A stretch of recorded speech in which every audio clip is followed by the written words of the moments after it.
Last year, their title hopes were dropped in the semifinals. This year, the Blue Devils power into a 22-0 win over Cleveland Hill, returning to the Dome for the first time since '07. The undefeated Panthers from Section 1 also shut out last week's opponent. For Rhinebeck, it's a first trip to the big game. Chenango Forks and Rhinebeck coming up.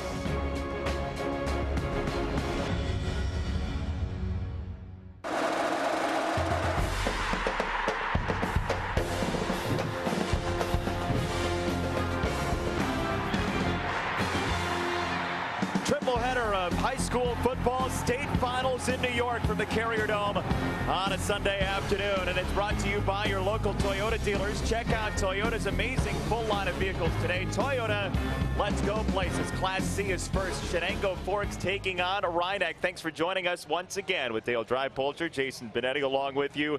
Danny Liedke is down on the sidelines. If you like running the football, do you like running the football? We do, yes. You're going to love this game. These are two wing T offenses. They run a lot of the same stuff. Well, we talked before. This game is interesting because most of the teams that make it this far run some variation, a Delaware wing T or a double wing, and these teams are no different. So it's a lot of ground and pound today. Let's see how they got here, and thanks to shutouts, in fact. Shenango Forks blanked Cleveland Hill, then Rhinebeck 14-love over the defending champs in Class C, Hoosick Falls. So we're going to see some defense, we're going to see some running the football, and we'll see how it plays out as we take a look at our key players in our Star Watch, brought to you by Drivers Village. Visit driversvillage.com today. Isaiah Zimmer right now is practicing his punting, but he's the running back, hoping he doesn't have to kick it much. Well, you know, he's 5'10", but he's 190 pounds. He's a real moose. He brings a lot of power to this offense for Forks, and he's a real key for them.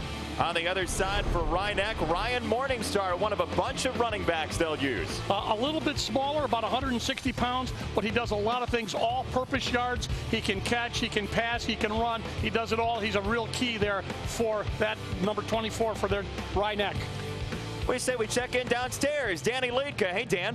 Hey, thanks, Jason. I spoke with both coaches a moment ago. First from the Rye sideline, Coach Iannello. He said, first and foremost, this week at practice, he really liked the work ethic of his team. He said the attention to detail was just impeccable. I asked him about nerves, the big game, first time these kids are in the Carrier Dome. He said, I brought them to the game yesterday just to kind of chip away at that off factor, so when they get here today, they're ready to play football, and some of those nerves are put to bed. Other sideline, Coach Hogan, he said it's important they eliminate the big plays. They want to get out of the gates early to try and get rid of those butterflies. He said really preparing for this football game, it was a lot like, it was good preparation in practice. They run the ball a lot, playing against themselves, he felt, would prepare them well against Rye, a team that also runs the ball. Guys, I don't think there are any surprises in this football game. The ground game, the key. Yeah, it looks like the running games are going to be the focal point. If this game's anything like the Syracuse game Rhinebeck saw yesterday, it's going to be a dandy. Chenango Forks and Rhinebeck, our first championship of the day. Time Warner Cable Sports Channel's coverage of high school football is sponsored by your local Toyota dealers. Check out Toyota's amazing full line of vehicles today. Toyota, let's go places. And by McDonald's, I'm loving it.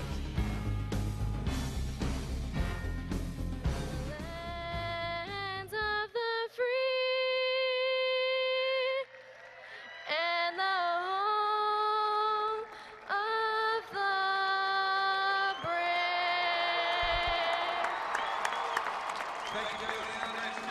Nice work by Damiana and the Black Hats of Rhinebeck. Here's Coach Hogan on the sideline for Chenango Forks. His team is coming in at 11-1. And you know what they're going to do. They're going to run the ball quite a bit for Dave Hogan, the wing T offense. And on the other sideline, same for Rhinebeck grad Nick Iannello in his 11th season as the head coach of the Rhinebeck Panthers. And you see they have Black Hat football. They like to be called the Black Hats. They are the Panthers, but they go by the Black Hats. He's got a hat from the U on. He does. Maybe he went to my alma mater. One of your That's true. alma maters. I have so many choices. You just sort of twist in the wind, basically. You're the windsock of college fandom. But you heard Danny talk about it briefly, that these two teams essentially were practicing against themselves to prepare for playing against each other.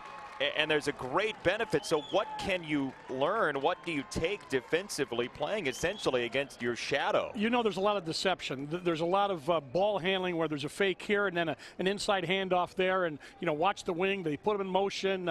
There's all sorts of things. Plus the fact, although they don't pass a lot, you can pass effectively out of this because you have the defense thinking run, run, run, and then all of a sudden you cross them up on first down with a pass. So there's a lot of things to be aware of if you're a defender. Chenango Forks with that win over Cleveland Hill. That was the game where the weather started to really turn out at Salem Stadium in Rochester. A lot of snow, and so the running game obviously was very effective in that scenario. And Rhinebeck down at Dietz Stadium beat Hoosick Falls 14-0. So these defenses against quote-unquote regular offenses with a little bit more passing installed had fantastic weeks last week. Anytime you can shut somebody out at this level as you're moving up in the state playoffs, very impressive. Both teams making it this far for the championship game. Chenango Forks, you are the visitors. Would you like a head or a tail? Tail. Tails he called. If I drop it, we'll do it again. Tails he called. A head it is. We'd like to defer to the second half. Rhinebeck has deferred. And Chenango Forks will take the ball. Which goal would you like to defend? Step over here, please. Oh, okay. So receiving. Good luck, guys. Nothing matches the energy of a live coin toss, we always say. Bruce McCormick did it very well. We're just watching Thanksgiving football, and Phil Luckett and his coin toss Steelers-Lions snafu has made the coin toss a very important thing on Thanksgiving weekend over the past decade or so. Thing in here, you can't go wrong in picking which side of the stadium to defend here, the Carrier Dome, because it's always 72 and pleasant in here. That's right. Unless it's a little chillier. I mean, right now it says 41 degrees on the old weather stamp in the corner, and it feels like about 50 in here. A lot better than sitting outside someplace, I'll tell you that. Yeah. I always get a kick out of the people who from Syracuse say, well, we need an outdoor stadium. That's just not smart. No. That's not a good idea. No. we should really have a weather report for inside the dome, whether or not there's a jet stream coming, there's a trough in the north end zone, maybe some ISO bars as well. Looks pretty calm out there today. So thanks for the update. that's the technical term. That's calm. So away we go in the Class C title game with that. That's Isaiah Zimmer back to receive for Chenango Forks, the key running back for this team, who we saw live last year in the quarterfinal round against Section 3 Skinning Atlas. Off we go. High school football. It's a triple header from the Carrier Dome, and Chenango Forks will have it first as Rhinebeck and Chris Richard with the tackle on Dylan Studer's return. And here comes J.C. Sweeney, the senior quarterback. He doesn't throw it a whole lot, 78 times, but when he does, he's pretty effective. Just 2 interceptions. What's that, about 7 times a game? That's not bad, you know. And I don't know if he did it. It comes out then as an average, but you know, if they're behind sometime, they might have had to pass more. But I don't think they have been behind, and they're going to line up in split backs with a wing on the right side. First carry to Isaiah Zimmer, and he's got a nice gash right up the middle for 9 on first down. Pedro Jose Cueto, the junior linebacker, with the tackle. His brother Pedro Miguel Cueto is a defensive lineman. Here's the offensive line for Chenango Forks, including a freshman center, Ryan Eretz, and all kinds of skill position seniors, including Ziegenfuss, who had a touchdown in the semifinal win last week against Cleve Hill. Second down and 1, and Zimmer picks up the first down. Couple of yards for Isaiah Zimmer. Tom Tripodi with the stop, and Chenango Forks moves the sticks. Defensive line for Rhinebeck goes 4-3. Cueto will come in as well to play a 5th defensive line spot. There's the other Cueto in the middle as one of the linebackers. Pacella, the captain, on the outside, and Brescia, one of the running backs, is a key defensive back for Rhinebeck as well. Dead T. Straight up the gut, Zimmer gets hugged down across the 45 by Cueto. Second down and manageable coming up, 2nd and 6. Yeah, they gave him a little different look there. They had 3 guys in the backfield along with the quarterback, so he had the old 2 halfbacks, a fullback and a quarterback, and the fullback got the ball, got about 4 yards. Zimmer comes into the game 121 shy of 2,000 for this season. He's rushed for about 800 yards the last 4 weeks. Keep it on the ground this time, and there is nowhere to go. Nice play by Mike Bianco, the senior defensive tackle. Let's check in with Dan. Hey, Jason, just to lump on what you guys are talking about the running game here, it's really staggering. Both teams. Forks is up around 3,700 yards for the season running the ball. Rhinebeck 3,000. They go about it different ways. Rhinebeck has 4 players with 500 yards, and then Zimmer, of course, he's a $120 short of 2,000 for the season. Just huge numbers on both sides. Thanks, Dan. That was Ryan Bronson on that carry, but yeah, it's usually Zimmer that gets all the touches. He had gotten every carry on the drive until then. Now Zimmer bottled up. They came up from the secondary. Jake Sevian was there along with Jacob Calvini. Yeah, Calvini really read that play. Made a nice job getting rid of the blocker and getting right off the block. And they get a lot of people over there in a hurry. So a nice job of getting off the blocks of the Forks linemen and bringing up a 4th down. Zimmer is the punter. Nice punt. Long drive. Sevian back to the 16. Got the outside. Down the sideline he goes, and he steps on the sideline, a 36-yard punt. He takes it all the way back to the 40. And that's where Rhinebeck will start on offense with its first drive after a nice punt return.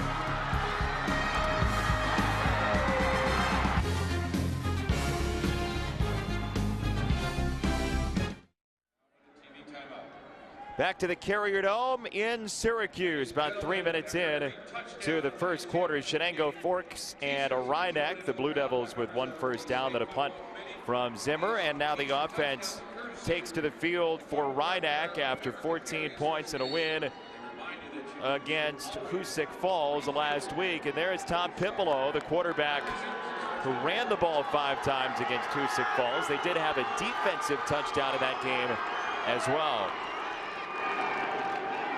Pipolo on the counter, and they keep it on the ground for a nice gain for Pedro M. Cueto. Scott Craver, the senior defensive lineman, dumped him.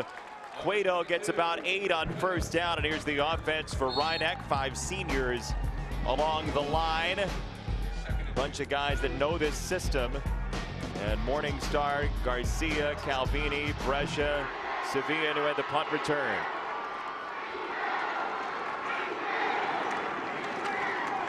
Straight up the gut on second down, couple of yards into the wall of the defense. It was Dom Brescia, the junior, on the run. He was stopped by Joe Silvanic, the senior defensive lineman. His brother Tony is a sophomore defensive tackle, part of a 5-man defensive line. Lively and Bronson, 2 starters from last year, still at linebacker. They've got a year remaining, and they go very young in the defensive backfield as well. Straight up the middle for Cueto, bouncing off the tackle to pick up maybe a yard as Lively piled on along with Silvanic on a first down carry for Pedro Miguel Cueto. His brother Pedro Jose Cueto is the starting center, and in fact their father is Pedro Cueto as well, and they also have 2 brothers named Pedro Cueto. Can't go wrong, can you? You can't. Like George Foreman's family. That's right. Everybody's George. Second down 9, on the ground again, banging through for a couple of yards maybe is Sevian. John Hardy with the stop. Hardy 6'2", 245. He slid right down the line. Watch this, there's a little counter look with the lead blocker. They take on the lead blocker, and Hardy just slides over and takes him on high, drives him down for a short gain, 3rd and about 6.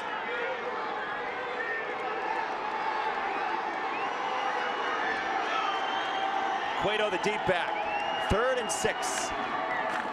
This is Cueto, and he got to the outside to pick up the first down inside the 30. Jack Sherwood, the junior safety, made the stop. They had a couple of guys out wide in that last formation, and then he just did basically the same thing. They got great blocking right there. What terrific blocking. They kind of cross-blocked. The outside man came down and took the linebacker and took him right out of the play. Cueto comes out for the moment. Brescia is in. This is Dom Brescia on the carry, turning his back right into Lively, the junior linebacker. And it's second down coming up. Yeah, and we're not really going to fool anybody offensively here. And maybe the question is the team that pulls out the bag of tricks, or at least the deeper offensive playbook, the team that wins this game? You know, it's if you haven't practiced and you haven't worked it, it's hard to put in a play, you know, for one game and hope that that's going to, you know, make the difference. We'll see, but I'm sure now that they've widened it out here. Look, they got just two guys in the backfield, but they just run the option. Pipolo, nice decision to cut it upfield and a yard short of the marker as he is cut down by the Sylvanik brothers. Third down and 1 on the way. He wanted to pitch, decided against it. Nice wrinkle. I mean, yeah, he wanted to pitch, or, you know, he was looking to pitch, but when that hole opens up, he's supposed to make the decision. That's why they always, you know, this read option is very popular, but every option is supposed to be read anyway, and that was exactly what he did. When he saw that he had the better lane, he took it. Nice job by the quarterback from Rhineck. Gets him up close to the first down. Fish at a barrel for a team like this, 3rd and 1. Oh, nice hole. Brescia right up the middle, inside the 20 for a first down. Sylvanik and Craver collaborated on the stop, and you get into 3rd and short with this type of offense. Look out. Nice block, and Pacella, the center, just takes the nose guard and takes him out of the play, and then the linebackers have to make the stop. They didn't need that far. He got to the second level and then put his head down and drove the linebacker back for that first down. Impressive drive here so far for Rhineck. 4 separate players have carried the ball on the drive. Pipolo to throw, and he's got it right down the middle. Garcia, the tight end, into the end zone for 6. There's a wrinkle for you. We said they haven't passed a lot, maybe 7 or 8 times a game, but he pulled one out there, and what a nice job he did of hitting Matt Garcia. He's not a very tall quarterback, so he must have known where Garcia was going to be, because he's a short guy, but he stood up and found him and put the ball right in Garcia's hands. 5'8", 190, Tom Pipolo gets it into the end zone, and now Calvini for the extra point. And Rhineck, in its first ever state title game, has the lead 7-0. They run the ball, they run the ball, they run the ball, and then finally they chuck it, and Garcia scores the first ever state championship touchdown for the Panthers of Section 1. Back to the Carrier Dome. Rhineck undefeated at 11-0, has a 7-0 lead on a 20-yard touchdown to Garcia. And Rhineck will then kick it off back to Chenango Forks, which got near midfield but couldn't score on the opening drive. I think during the year they had 69 passes. Not a lot, but obviously they work on it in practice. You see them get the ball out to the outside, about the 32-yard line. L.J. Watson on the return, short of the 35. Here's Dan. Thank you. Here with a couple of proud moms, Sally Morningstar and Mary Jane Pipolo. Thanks for joining us. Great section. I have to say, this is the loudest group of fans I've been a part of. What's it like being a part of this group? It is incredible. I cannot believe the fans that we have. I mean, look at all the people that came out to cheer us on, and we've got tons of friends and family at home. They've all gathered, and they're all watching the game, and everybody's come out in force. So we're really, really excited. A big tradition, Mary Jane, making meatballs each game. Now, how did that happen, being that you're so far from home and you had to make all those meatballs for the kids? Well, we started Saturday morning, and we wrapped them up in coolers, and they stayed warm for the boys. Now, I see one problem with the meatball theory here. You got a big guy standing between 2 nice ladies, and I don't have a meatball. They don't last that long. Secret recipe? Yes. You share it? Secret ingredient? No, it's just triple, veal, pork, and beef, and a lot of eggs, and a lot of grated cheese. Milk and bread first? Yes, fresh bread. Called a panache? Panache? Not a panache, no. Hey, I thought I knew cooking, but I guess I don't. I know how to make meatballs. It's veal and pork is always a good blend. Veal, pork, and beef all together. You got it. 200 meatballs. 200 of them. 120 sandwiches for the boys. What's it like coming up here to the Carrier Dome to see your children in action in the state final? It's incredible, and both of our boys are seniors. I mean, this is it. This is their last game, so it has been just like, I don't know, incredible, right? The words, I can't even find the words to describe the whole thing. It's just amazing, amazing. Great to go down the field on the first drive and put points up. I'm sorry, what? What's it like? You see them go down the field here the first time they touch the ball and they put up 7. Oh, we're screaming, crying. Go enjoy the game, ladies. Thanks for your time, and I'll be hovering around the locker room waiting for a meatball. Guys?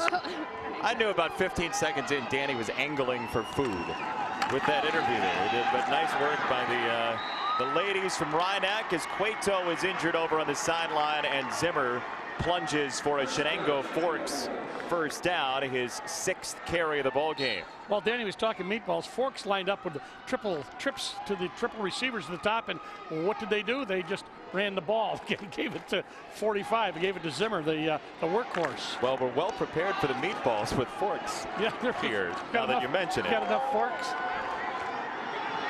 Trips again. Off the second first down of the day for the Blue Devils. Zimmer is gang tackled. Matt Garcia, the senior, was the first man in. Tripodi helped clean it up. Second down. Obviously, one of the things they try to do with that trips is make you defend that part of the field.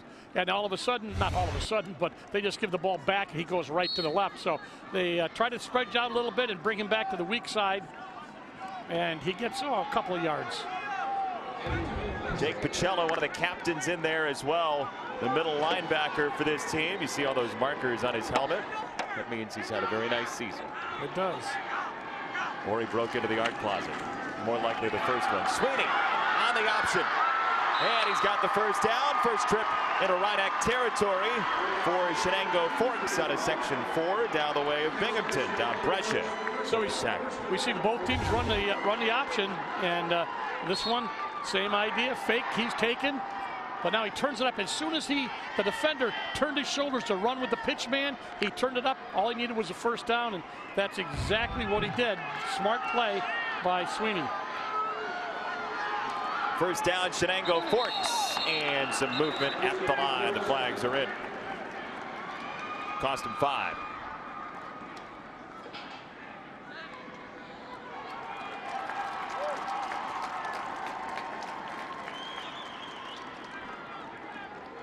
So now they got yourself a 1st and 15. Folks start on the offense. 5-yard penalty. Replay. It's our head referee Bruce McCormick with the call and his crew. This Chenango Forks offense scored 22 last week against a Cleveland Hill team that had 4 shutouts coming in. So it's a very strong Forks offense that will continue to pound away. And both of these teams, you have to imagine, as Zimmer sets up second down, are hoping for the 4th quarter lead, not just because obviously you want to lead at the end of the game, but because that's when you can really wear the other team down. Well, you know, Forks maybe a little bit bigger. I'm just looking at Groover there, who led the way on that, number 73. Just check, nope, but he's 300 pounds, and that's the kind of thing that can wear you down when a 300-pounder is beating on you all day. Sweeney gets hit hard by Richard, the junior safety, flying in. 3rd down coming up. I'll just correct myself. He's 63. Groover is 63, but he's 6 foot, 300 pounds, and those are the kind of guys that, you know, they wear you down. We shall see. They're doing a kind of a systematic drive here. They got a pretty long 3rd down to convert. That's where the penalty really hurts you, especially with an offense like this. Yes. Class C title game. Rhinebeck leads early on, about 10 minutes in. Sweeney on 3rd down and 8. Angle cut off. Sweeney goes down. Pachella got him.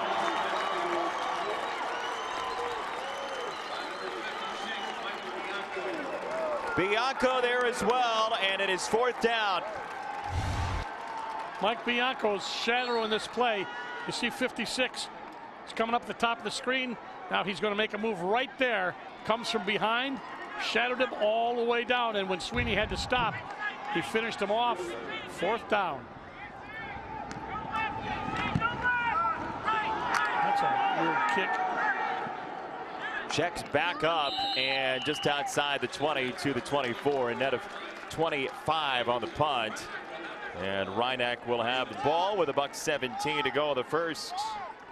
You know, we've often talked about these kind of offenses. I mean, it's only 7-0, but if you get behind, you get a couple scores behind, you know, it takes a lot of time. I mean, we've only got 1:17 left in this first quarter. I'm not saying that, you know, that Chenango Forks is in trouble yet, but we talked about these offenses. It's hard to catch up with those offenses when you're behind. So what they really would like to do is not let Rye get another score and get the ball back. Right now, Rye lined up like they have all game. This is Morningstar on the run into the pile after a gain of 2. Across the 25 to the 26, Ryan Morningstar, an all-purpose guy, is now going to check out. But just like some of the teams we saw on Friday, they got a lot of running backs, like that Queensbury team. How many guys? I think 10 or 11 people, or 14 ended up running the ball. Is that right? Okay, there we go. I knew it was a double figures. 5 different players have carried the ball today so far for Rhineck. Second down, 8. Counter play, Savian. And he bends his back to the 31-yard line. That's something that Chenango Forks noticed on tape about Rhineck, is they run that counter very well. In fact, both teams use the counter tremendously. Well, they put the one guy in motion like they're going to use a speed sweep, but then they just come back the other way, away from the motion man, and they hope to catch a having to play honest on the guy in motion and then cut it back inside with the counter. Forks looking for its first stop. They got it. And the Blue Devils got it. Oh, they busted it up. Ryan Bronson's fired up, the junior linebacker, as we end the first quarter. At the end of the first, 4th down coming up for Rhineck. Punt time for the Panthers. The Black Cats lead, though, on a 20-yard touchdown pass in Class C on Time Warner Cable Sports Channel. With Danny Liedke downstairs with Dale Drypolcher, Jason Benetti, and our entire crews worked their tails off this weekend for high school football. As you see, 44 rushing yards for each team. The 1 pass completion for Rhineck led to a touchdown, and that's where we stand. 7-0 for the Panthers. First punt of the day for Rhineck, and Chenango Forks should have good field position on Cody Lamont's return off a 34-yard punt across midfield to the +48. Nice job by Lamont. First of all, it's hard to catch that ball. You know, you look up here, there's a big white dome roof on top. Is there? When you're looking up there. Yeah, if you haven't played in here before, it is look a little bit different than what you're used to, but he did a nice shot. Not only caught the ball, then he made a little move and got himself 10 yards. A little fake, got him an extra 10 yards. Good field position for Forks. Motion man L.J. Watson to the outside. He goes, chased by Tripodi, and Watson gets some extra yardage and a flag late. Yeah, he slammed him down to the turf. I think that's going to be unnecessary roughness, I think. Face mask, okay. That's how he slammed him to the turf. With the face mask, that'll get you 15 yards. And Coach Iannello on that Rhineck sideline not terribly pleased. You're talking about the roof here at the Carrier Dome, and it's a new thing for both of these schools, Forks and Rhineck, to play in a dome like this. And you would think with Chenango Forks' history as a state champion in this tournament that they'd be used to it, but not many of these players, none of these players have been here before. 15-yard face mask penalty on the defense. 15-yard penalty. First down. You know, it's funny, as you take a look here, watch the face mask at the end. Oh, yeah. Oh, my. Cueto got him. He brought him down by the face mask.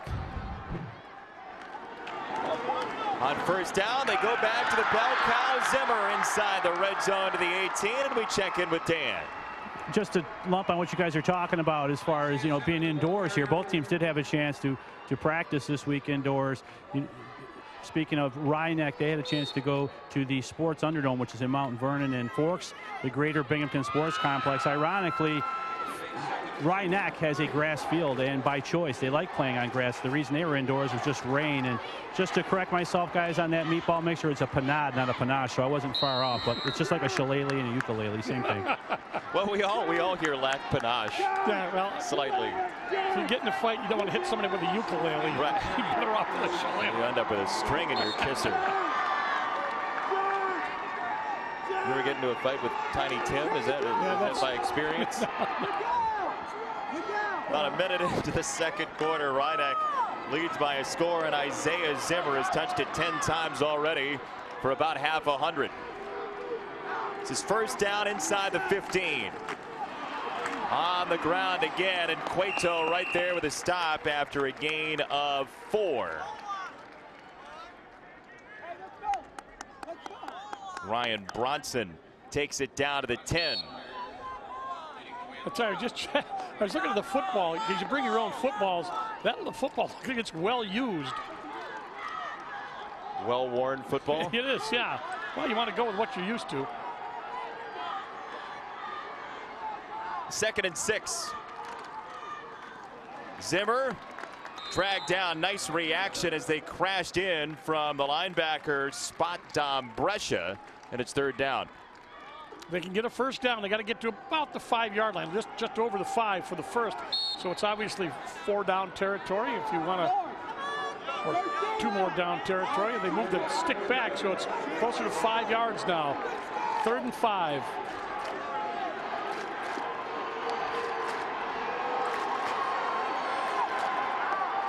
Sweeney on 3rd down. Oh my. Zimmer charging to the goal line, and he's just short, down at the 1. Now they went with a dead tee and they just powering you off the ball. You see all the backs leading through right there. Nice blocking by Bronson, number 2.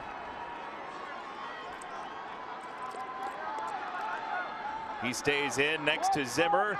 First down and goal. Back to Zimmer. And he is just short. You know, it's good to, when you pile in there, you keep your head down. But you also got to have some vision, because I think a hole opened up a little bit more where Bronson was doing the blocking. But you got to be able to see it. Ran right into Pacelli here. Yeah, right. So there's Bronson. If he had cut off a little bit to the right, look at the hand on the face mask there. Holy moly. Wow. Off the play, you're more likely to get away with it. Just that much. Quarterback sneak. About half a yard. Right up the middle and into the end zone. Touchdown. Chenango Forks.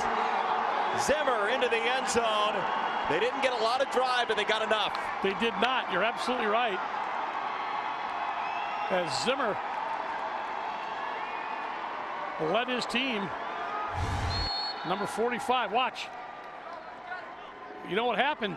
The defensive lineman got under the offensive lineman and pushed him up, stood him up. There's the extra point coming right at you. So they did not get the push. If you're an offensive lineman, you want to get lower than the defensive lineman. Didn't work that way on that side, but he's got so much power, he went right through anyway. So Vanek's extra point is good. Isaiah Zimmer, 14 carries in the first half. We're deadlocked at 7 in the Class C title game.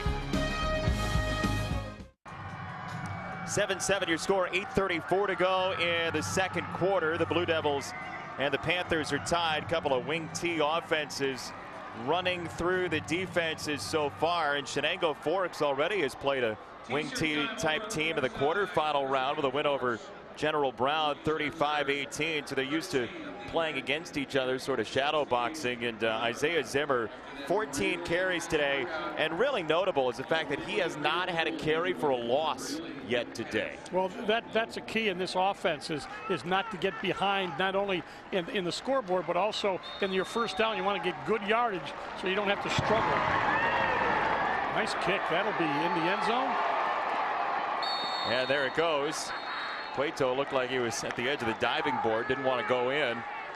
And the touchback will set up Rhinebeck with not ideal field position. I mean, typically in high school football, you'll see drives start at the 30, the 35 on the return. Instead, they'll embark from the 20.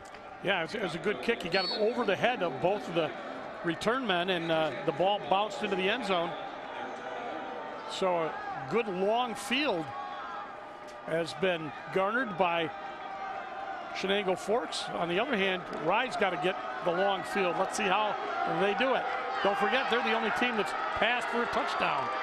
Cueto just came off the field, and they will hand off on that counter play. This is Morningstar spinning ahead to the 25-yard line. L.J. Watson stuck him after a gain of 5. Class C title game in the New York State Public High School Athletic Association Football Championships, brought to you by the American Dairy Association and Dairy Council. Ticking down to 8 minutes to go in the second quarter. We are tied at 7, Chenango Forks and Rhinebeck.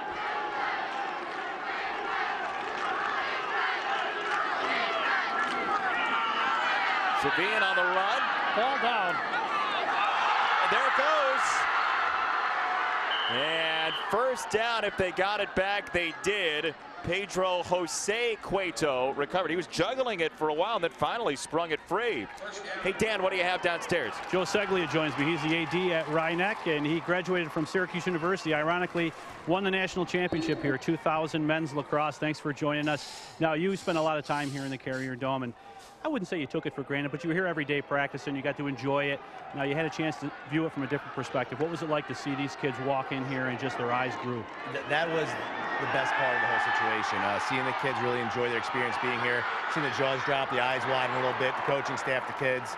It's a phenomenal experience, and it really is a special place, and it's a wonderful opportunity. And it's great that the state organization has the host the championships up here and gives the kids an opportunity. It's a professional collegiate experience for them, with the locker room experience, the travel, the facilities top notch. It's second to none. And being a former athlete here at SU and playing in it, and I cherish that and how special the time it was, and the fan support in our community showed up great today. And there are a lot of people back home, a couple folks watching back home at a local restaurant, and they're rooting on the kids. So it's just been a fantastic experience from the first day of the season up to now. Section 1 usually has a ton of people here year in and year out. A lot of big schools here. Your first trip to the dance, so to speak, what's it like from your perspective to get Rhinebeck here representing a great football class? Yeah, it's the first time in school history we won the section, and then obviously proceed on to the state championship. And it's just a testament to the hard work of the kids and the coaches, the amount of time they put in, and the character and the quality of the kids and the program, and the Board of Education support. The administration back home at the school district is phenomenal support, and the fans. The community is great, and a lot of people rallying behind this, and it's a great group of kids and coaching staff, and it's just all coming together nicely. It's wonderful to see our cheerleading staff. Coach Sokolowski's doing a phenomenal job this year, and everyone just bought in, and it's great to see. It's a wonderful ride. Joe, thanks for your time. Good luck the rest of the way. Thank you. My pleasure, Dan. Jason. Danny, thank you. Thanks to Joe, a Syracuse lacrosse player who's pretty darn good in his own right, as Chenango Forks and Bronson blow up that play as Brescia was going for a 3rd down and 5. And Rhinebeck, early in that drive through the ball, Chenango Forks was right on this run. Well, they tried to run a trap, but the man who was supposed to be trapped went right down the line and made the tackle. A nice job by Bronson, 5'10", 190. 4th down. Fake punt. And there's a flag down on the play. We'll check the marker on the run by Calvini, who is the up man. It would be in the backfield. I would have to assume it. I'm just going to say it's 9 times out of 10 it's against the team that got the ball. Holding on the kicking team is declined. Chenango Forks ball. Well, Sylvanik and the defense detonated the play anyway. And so the Blue Devils take over from the 30-yard line. Take a look at the right side of your screen with the hold. Yeah. Oh, he's got a shirt out. That'll do it. And the thing is, obviously, it looked like they might want to run the option to that side, but the thing that hurts any play like that is penetration, and there was a white jersey right in the middle of that. Sylvanik was right there. Play fake. Swinging off his back foot. Caught down to the 1. Into the end zone. Touchdown, Andrew Ziegenfuss. His 2nd straight week with a score.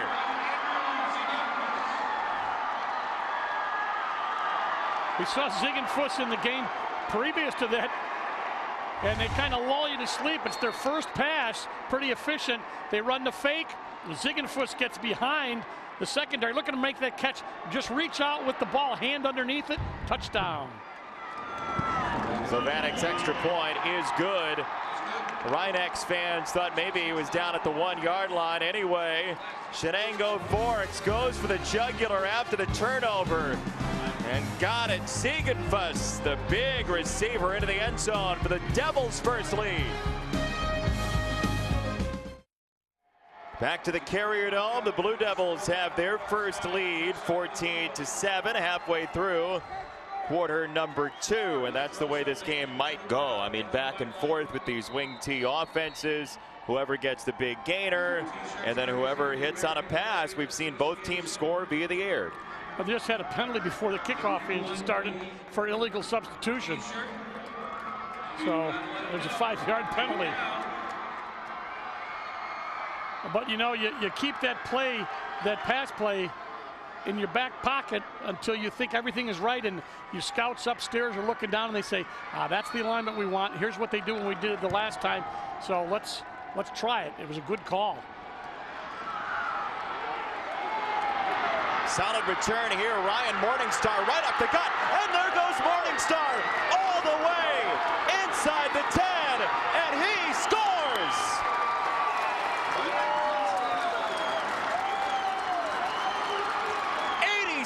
Yards.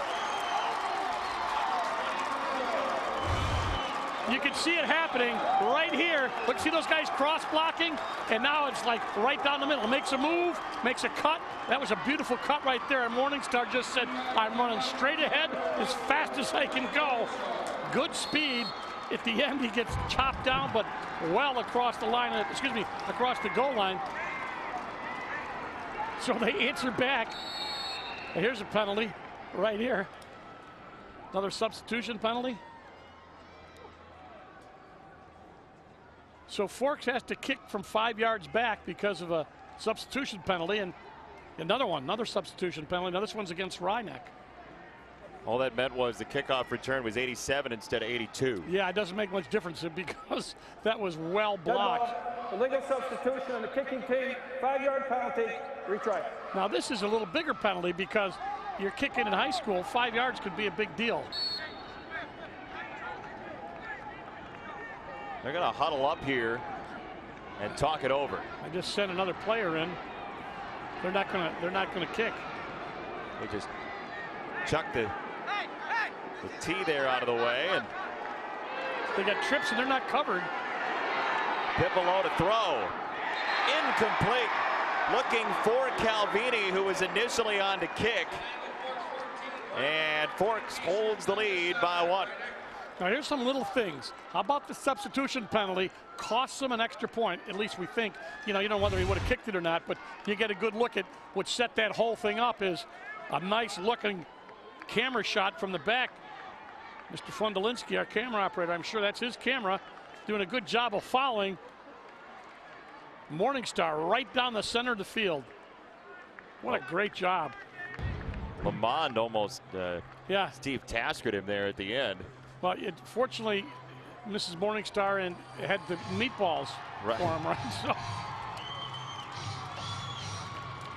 14-13, Chenango Forks with the lead, and Forks will get the ball back here, but it's been a dandy of a game so far. Pretty evenly matched, aren't they?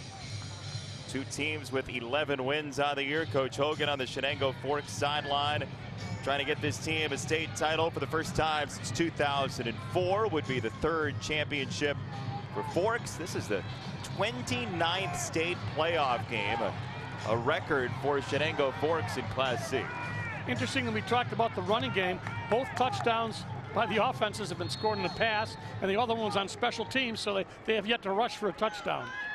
Although they did get the ball down very close by rushing it. Let's see the special teams of Forks comes up with. L.J. Watson on the return, and he's got some room to the outside. Watson across midfield, tight roping inside the 40 to the 35. Cueto stopped that one from being about a 90-yard rejoinder. Watch this. He gets hit here on the TAD cam. Watch him. He's going to break to the right. And Watson is going to get hit right at the sideline, right there. Doesn't wrap him up. He just keeps going for another, 12 or 13 yards. It's a 56-yard return for L.J. Watson.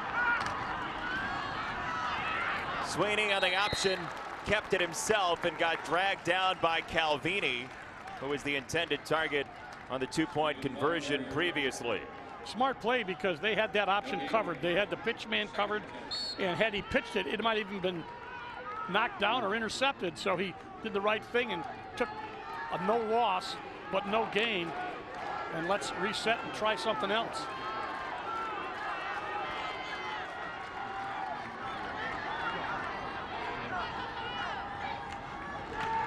Here's an interesting play. Keep it on the ground for Zimmer. Jack Myers to stop.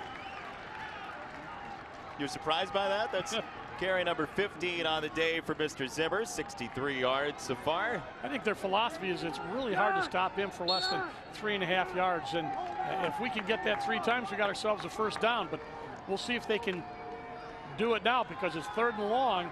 They're obviously going to go for it if they get to a 4th. Sweeney out of the shotgun, 3rd and 6.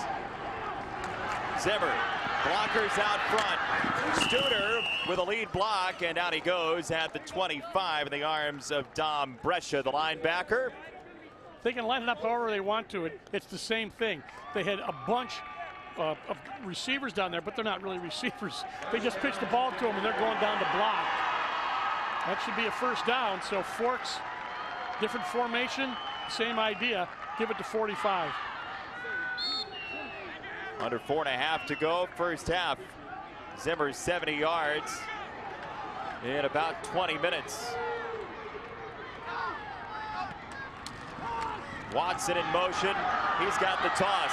Little chip block from Sylvanek, but Garcia blew it up on the outside.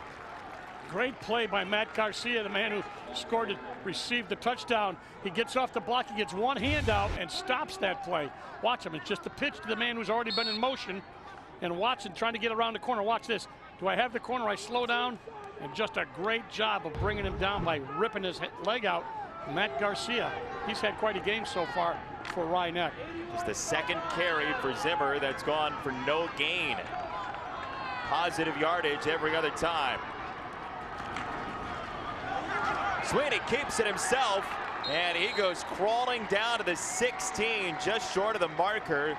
Chris Richard, the junior safety, was closest as Sweeney went down to the deck. Mixed up a little bit there. That's the deception here. You get them thinking Zimmer, and then you do something a little bit different. The pass play, and now he kept it for good yardage. So far today, they've gone to Zimmer about 2/3 of the time. Dead T here. 3rd and 1. Zimmer again, right down the avenue, and Zimmer thrown aside by Richard again down to the 7. First down, Chenango Forks. It's so funny, you know where it's going to go, and you run the offense yourself, and he still gets a gash of yardage. Yeah, well, they got a nice block on in the middle there. The center did a great job of blocking along with the guard, and you look at that offensive line of Chenango Forks. Eretz, both of them in there doing a good job for Forks. Sweeney hands it off. Zimmer is in.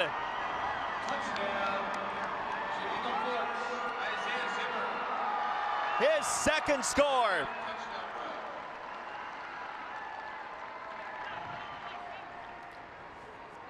Yep, they're going to set up for the extra point.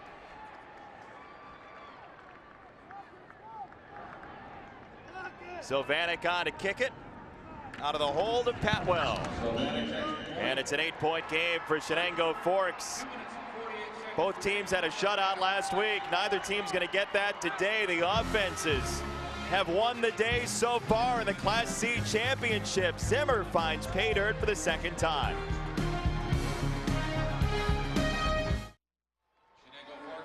(21-13), Chenango Forks with the lead. This was really a dynasty in Section 4. I mean, This is their first state playoff game since 2007. They had played in 6 within 7 years back in the mid-2000s. They were really a staple here at the Carrier Dome, and they send it to Morningstar again, testing the waters after his kickoff return for a touchdown. And this time, they've got him swallowed up. Jack Sherwood came up to make the stop, and he is the most popular guy in white right now. I'm giggling because I know the special teams guy. You know, you don't always get special teams guys because they're playing. You got to get them together and say, look, we got to do something a little bit different. We can't let somebody score on us at the kickoff. It's our first game of a triple header. Hey, Class B is next. Maine Endwell against Chalmont in Class B. Can the Spartans win their 38th straight game? And then later, Aquinas up from Class A into AA, taking on Monroe Woodbury at a 6 o'clock start time roughly for that game. In the triple header, game 3, and Mr. Zembeck, the sophomore quarterback, one of the most highly thought of players in the state, will lead Aquinas as Sevian gets across the 40 on a nice gain to the 41. Well, they did a nice job of getting right to the edge quickly. Sevian, I think it is, gets to the corner and quickly turns it and gets that first down.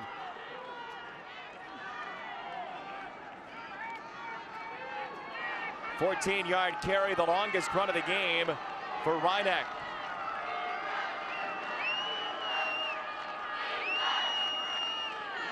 Fake the end around, goes straight up the middle instead.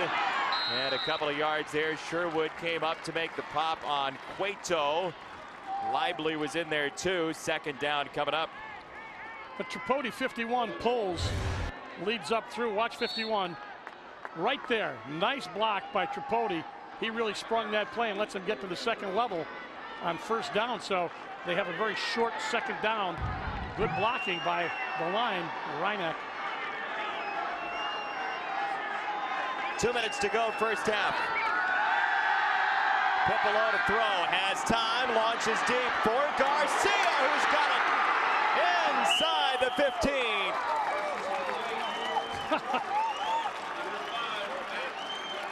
Turn it into a score fest here if they can put this one in. A great looking pass. Watch, fake, rolling pocket, Tripodi out there helping block, and then he just reared back and threw that as far as he could, and he hit him right in the hands. Great job, Garcia, having quite a game. 20-yard touchdown on the first pass of the day. This time Garcia gets down to the 11.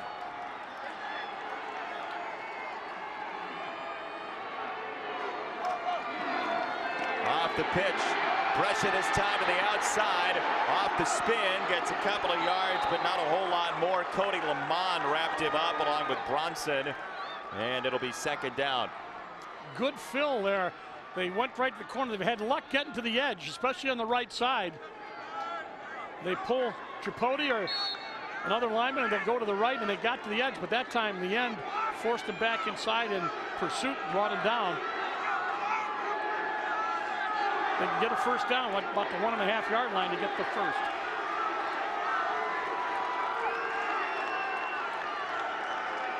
Second down, 7.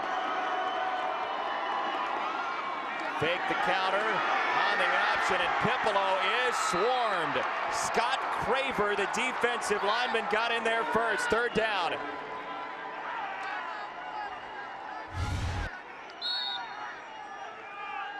There's the fake. He's going to try to pass. No. He tries to come back against the grain, and you said good penetration.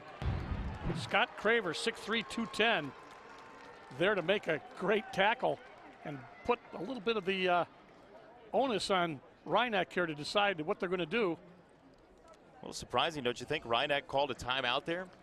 I think they wanted to make sure that they've got the play down with what they're going to do. Was it 3rd and about 8? You know what I would do? You'd run it. No. Tight end throwback. No. Slant. You like slant maybe? Yeah, I do the slant because they're one-on-one out here. The wide receiver, they're just sending one guy out on him. You only got 8 yards. You just got to cut right across that formation, and he's shown he can throw the football pretty well. So Pipolo got a pretty strong arm. Let's see what they line up in.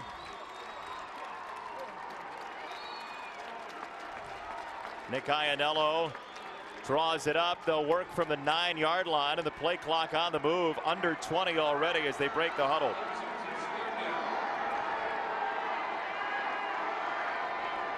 Third down, 8. They're 50% today on third down. Pipolo to throw over the middle. Intercept. No, it's caught and dropped. Boy, everybody got a hand on it. Sherwood was out in front. Doug Vale was there as well, and nobody could hang on. Well, the Forks crowd stood up one interception, and then they went, oh, no, touchdown. And then the people said it's a touchdown, and the referee said, none of you are right. There's the motion. By the way, they did run the slant, but he was covered. You see him looking at him? And then he was going to the secondary. Watch. There's the hands. There's the takeaway. There's the fumble. Yeah. Wow. Vale almost had that for his team. Yep. You could make the argument that he had control in the end zone. Yep. Timeout, Rhineck. That's why it's a tough sport to officiate. Oh, absolutely. Because real time, there's no chance you're going to see all of those things happening at once. Nope. But you could make the argument, if replay were instituted, that you would think about challenging that. These games would be like 6 hours. That's right. No, you're right. Yeah. You're right. By the way, I love that. He did look for the slant man. It's so. The reason I say that, it's the toughest play to stop when you've got a split wide receiver and you only have a short distance to go. He gets inside that man, you just turn and throw it. He looked, but they had him covered. They got up on him, didn't let him get a clean release off the line of scrimmage. They were with him the whole way, and the fans from Rhineck say we got one more chance here. We still can get a first down, by the way. Get it down to about the 1.5 yards. You'll get a first down.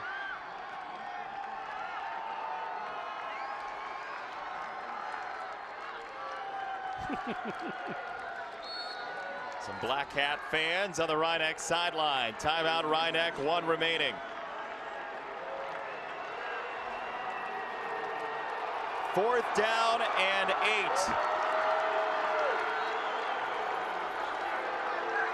0 for 1 on fourth down today, the Panthers. Pipolo to throw. It's a throwback. And caught, touchdown. Jacob Calvini hauled it in. Beautiful play. You know why? They watched the Syracuse game yesterday. They were here for the Syracuse game because they must have seen that twice yesterday.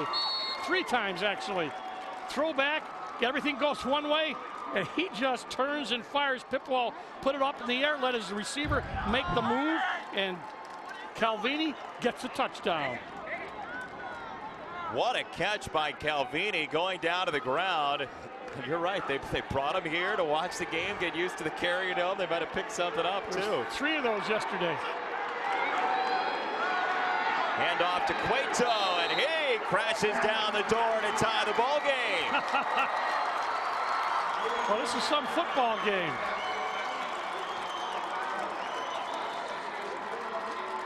He's a well-built kid, isn't he? Big, strong kid. Watch this. Nothing fancy, but you're going to have to get down to his legs to stop him, and he was able to use that upper body strength to power his way into the end zone. So we're right back where we started.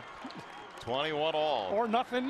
It doesn't make any difference. They combined for 36 points last week in their 2 wins. We got 42 on the board in not 24 minutes yet.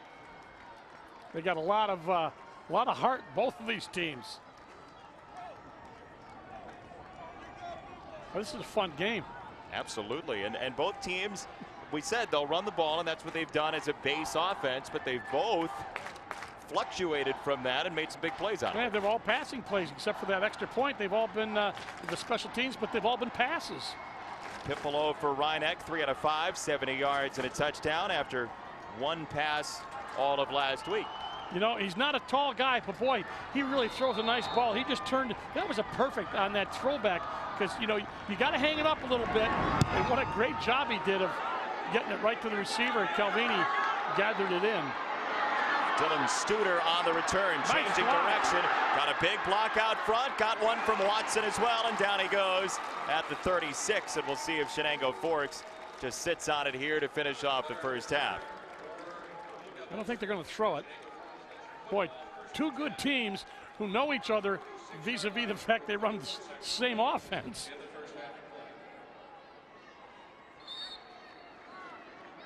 Both have good athletes. Don't forget, a lot of guys going both ways here. And when you're in a game like this, you're clawing and fighting for everything. It gets tiring, but what a great job both these teams have done in this first half.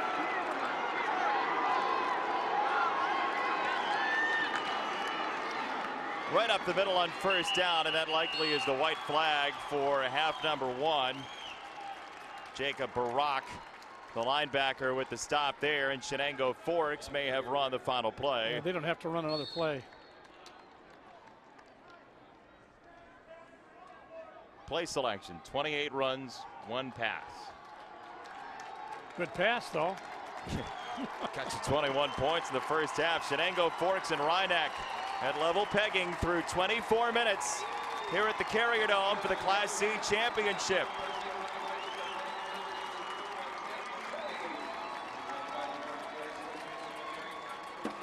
Rhinebeck 11-0. Chenango Forks 11-1. Let's check in downstairs with Dan. Thanks, Jason. Well, Coach, you had to expect a fight like this, a great game. After that first drive, you guys really settled in and ran the football well. What was the difference from that first drive moving forward? I think it's. I think we just settled in. I'm probably nervous a little bit, but yeah, we got to keep the ball, sustain some drives, and we got to not give up big plays on defense. Yeah, what do you talk about at halftime here defensively? Just a couple big plays. The special teams play hurt you certainly, but what do you talk to the kids about on the defensive side? I think just believing in each other, and we just got to play our game. Best of luck to you. Thank you. Thank you, Jason. Coach Tanny, thank you. 21-21. Tom Pippolo in the offense, going deep into the playbook for a tie ball game at the half.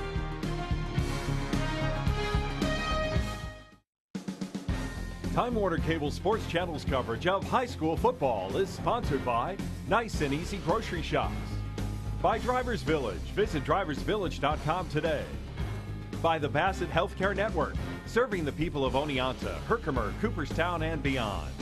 And by BCG. If you're ready to get the premier advantage, partner with the BCG team of experts.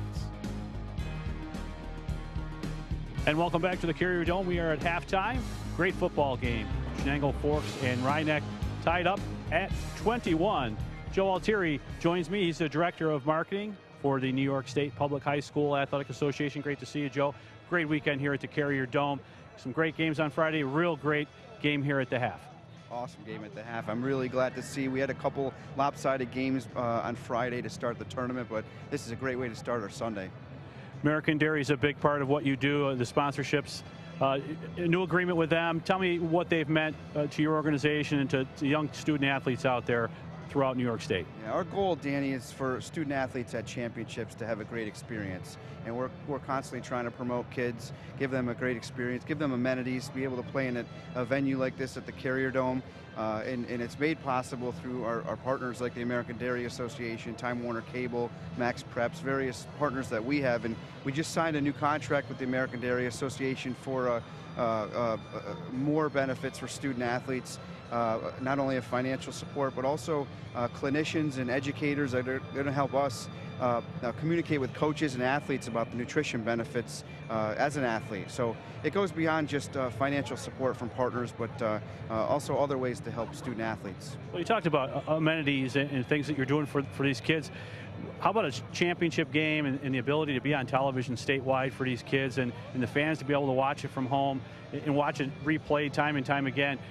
Why was that important to you, and what does that mean to your organization moving forward? It's completely awesome for them. I was a high school athlete, and if I was on TV in the state championship, it would be a memory for a lifetime and just a big deal. And again, we're thankful for a partner like Time Warner Cable, and that's a new 10-year contract we have. So our ultimate goal is to have, within about 3 or 4 years, to have all of our state championships either on TV or online, and promoting high school athletes, which we're in the business for. So we're excited about the partnership. We're both enjoying great benefits beyond just putting the kids on TV.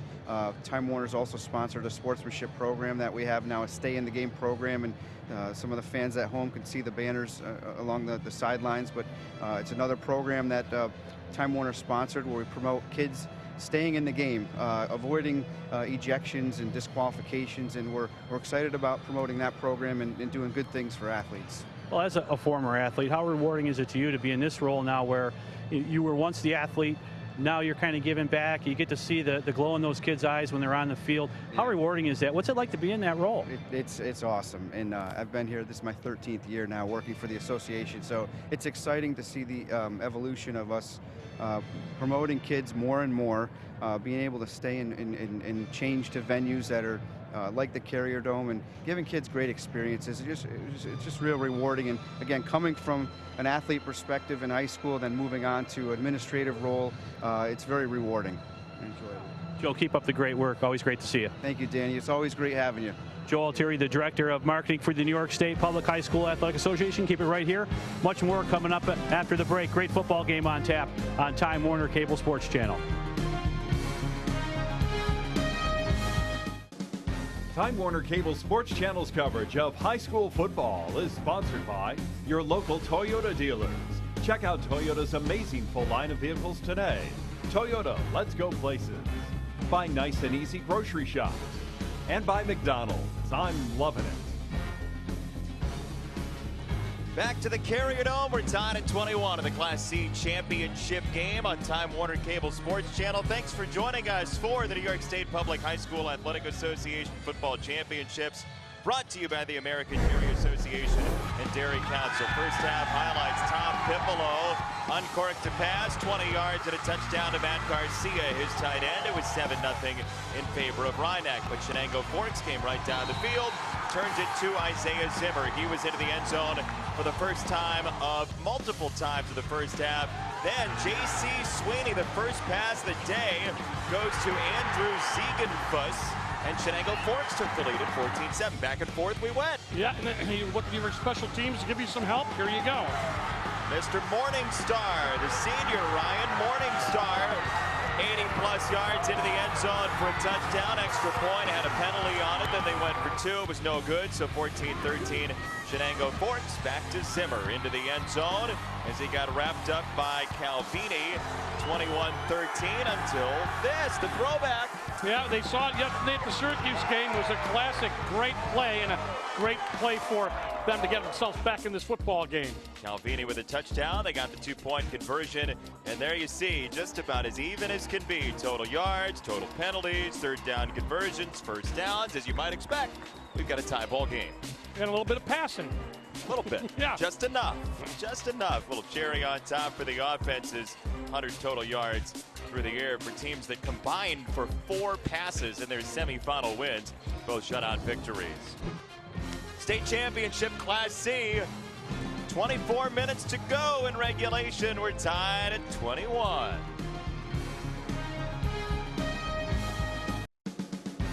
Time Warner Cable Sports Channel's coverage of high school football is sponsored by the Carbone Auto Group, a name you know and a name you can trust. And by BHL, your personal team of insurance and risk management specialists.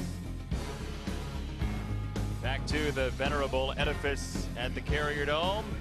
Since 1980, it's been a part of the Syracuse University community and part of the state championships now in high school football. A little yogurt there for lunch. That's how we fed you during Yes, the break. That's right. I appreciate that. A little spoon. A little dab will do you. There's some question in the truck over who's got more teeth, you or the child. We'll flip a coin for that. I'd take the kid. Yeah.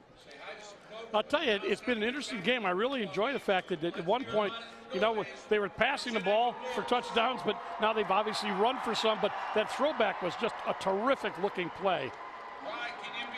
With the way these running games have gone, you know, that almost doubles as shenanigans. You know, you don't expect either team to do it, but you almost felt like both teams would come in here and feel like, look, we're going to play straight up. We'll tie. Yeah, well, you know, the other thing is it's got to be part of the repertoire. They don't pass a lot, but you're talking like 70 or 80 passes a year. That's like 6 or 7 a game, and you say, well, what kind of passes are they? Well, obviously they've worked on some plays because they've been very effective for both teams. Not a lot of them, but effective for the ones that they've used. Also worth noting that typically these teams aren't going to be passing very much at all because they'll be leading. I mean, you're not going to throw the ball much in the third and fourth quarter if you're up 100. Yeah, and the thing is that's when sometimes you have to work on that part of your game. Sometimes you're better off playing this team to have them pass than to run on you. But both teams have shown that they got a lot of heart and a number of great athletes on each team. So this should be a spectacular second half. 21 points for each team. Isaiah Zimmer's been in twice. And Brescia, the Panthers, will get the ball first in the second half. We're tied in the Class C championship. I continue to kick that deep. Zimmer's got a strong leg. This is the return for Cueto up to the 34. And he is down just short of the 35-yard line. So first down for Rhineck offensively, which deferred after winning the toss in the first half. This Rhineck offense put the ball in the air for 70 yards worth. 3 out of 5 for Pipolo. About half the yardage offensively came through the air, and a couple big plays to Garcia. Yeah, Garcia, quite a duo there as passing combination, but obviously their bread and butter is running the ball, and they're getting good blocking up front from their offensive linemen, and both teams are obviously, so it's an even matchup. Sevian in motion, pitch it that way. Cuts it upfield. Look at the speed. Sevian into Chenango Forks territory. Dropped by Watson, the freshman safety. First down. Coming back. That's a hold. There is a hold. Watch 51. Well, you're not going to see him on the left side of the camera, but he had a hold of the linebacker. And the linebacker's trying to flow over and say, wait a minute, I can't seem to move. Looked like there was a handful of jersey on the other side as well. Looked like Pacella might have held too, so this is a take your choice. And that's a spot foul. That's a pretty big foul. Holding on the offense, 10-yard penalty from the spot of the foul. Replay, first down. Appears to be only basically a 10-yard penalty, which you'd think that, but if it was in the backfield, it would have been a lot longer. So right now it's a first and 20. On the ground for Cueto through the 30 to the 31. He'll get a couple of yards, set up 2nd and 13 as Ryan Bronson, the junior linebacker, dropped him. But we talked about in the first half, there's one thing that can stymie these offenses. It's an early penalty in a series. Right, then do I have to unlimber the passing game again at one point? But it'll be probably not until third down, although it would be nice to cross them up with a second down pass. Let's see what they come up with. Vale is in as a wide receiver down at the bottom of your screen. Garcia in the slot. And they'll keep it on the ground, and Brescia tripped up and stopped. Bronson got in there to blow it up along with Mike Zarende. Here's Dan downstairs. Guys, you might be curious about the Miami Hurricanes hat on the Rhineck coach, and I did ask him, what's the scoop with the hat? And he said, ironically, it's all of us coaches are superstitious to some extent. He said, really, it's the character of my kids. All week during practice, I wear an Alabama hat, and on game days, I wear the Miami hat. The kids, they really have the character of the 30-30, much like the Miami Hurricanes. That's why I wear the hat. I didn't dare ask the question about Alabama yesterday, being that they wore the hat. Smart man, Danny Liedka. Long ball, they've got it wide open, caught. Calvini to the 5 and in. A 69-yard strike. But there is a flag down at the 33 in Rhineck territory. It may be coming back.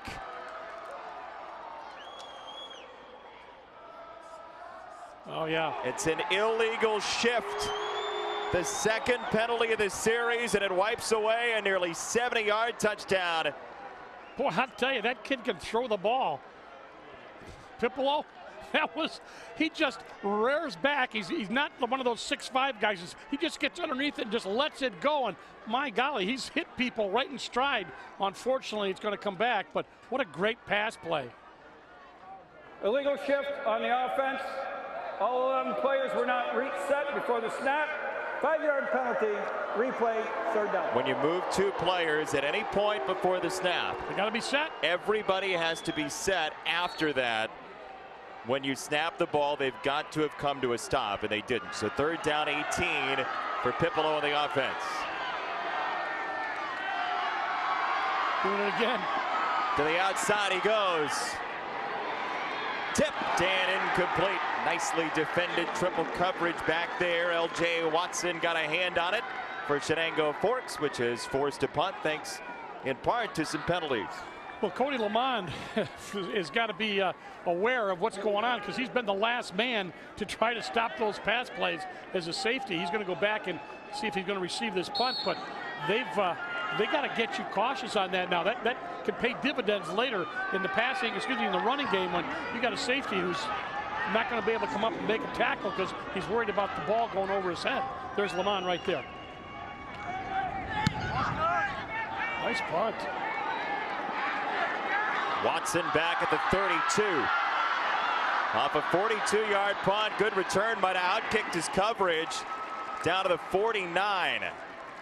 Return of 17 short of midfield. Forks has the ball on a Section 4 coming up next as we go in the third quarter of the Class C championship.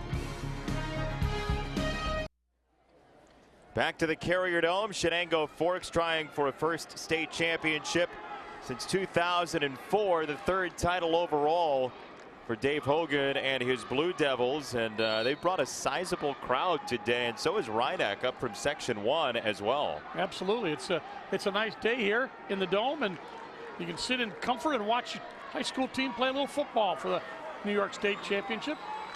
J.C. Sweeney, 1 for 1. It's perfect. Let him throw more, Coach. I'd say Pipolo should throw more. Now you're just stirring up trouble. Sweeney put it into the belly and Zimmer, and looked like he took it right back out, and he ran it himself for a couple of yards, and we'll check in downstairs. Danny Liedtke. Hey, thanks very much, Jason. Here with Jamie Allen. He is Isaiah Zimmer's dad, and thanks for taking the time to join us. So what's it been like? You had a chance to see him grow up into quite a star here at Forks, and which is quite a football program. What's it been like to be a proud dad and see this kid blossom? Yeah, it's just great. You know, I've been coaching him since he was 5 years old. He's come through our youth program, which I run. Just great to see him have a great senior year, finish it off like this. And Coach Hogan mentioned to me before the game the fact that you did run that youth program, and he was very complimentary about that. What's it like, the fact that you get to work with Coach Hogan, you kind of prepare these kids for varsity football? What's it been like being part of this program? Because at the end of the day, you do start these kids' career getting them ready for Forks football. Right. We preach from the beginning that at the 5 to 12-year-old level, we just want to learn the fundamentals of football, keep everybody interested in the game, and get them ready for the high school game. What do you think of this game here?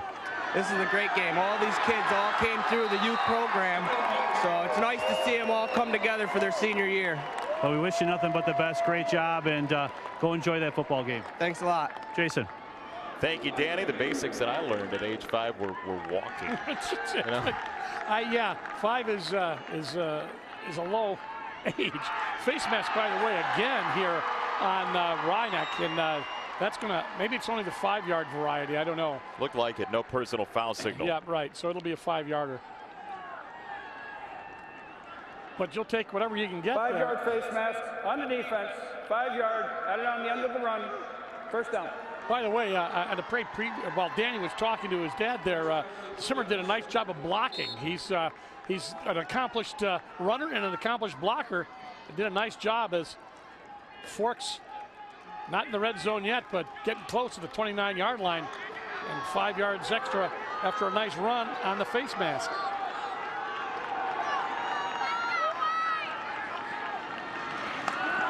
Bronson off the pitch, and Calvini crashes down on him to make the stop along with Brescia.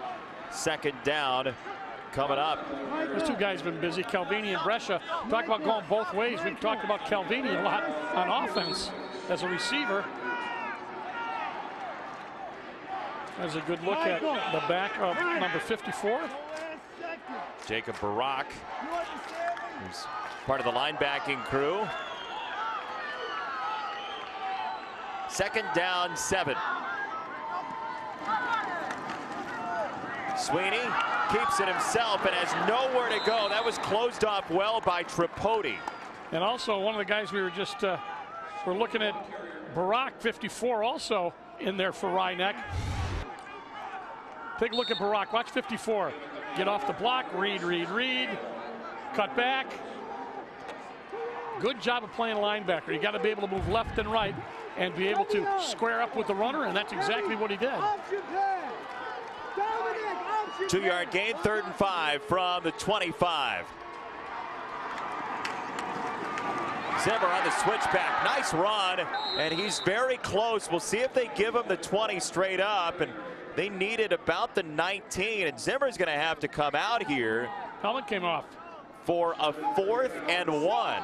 Maybe they'll use a timeout, get Zimmer back in the game. What do you think? I don't think so. I think they want to save him. Oh, now there's a penalty.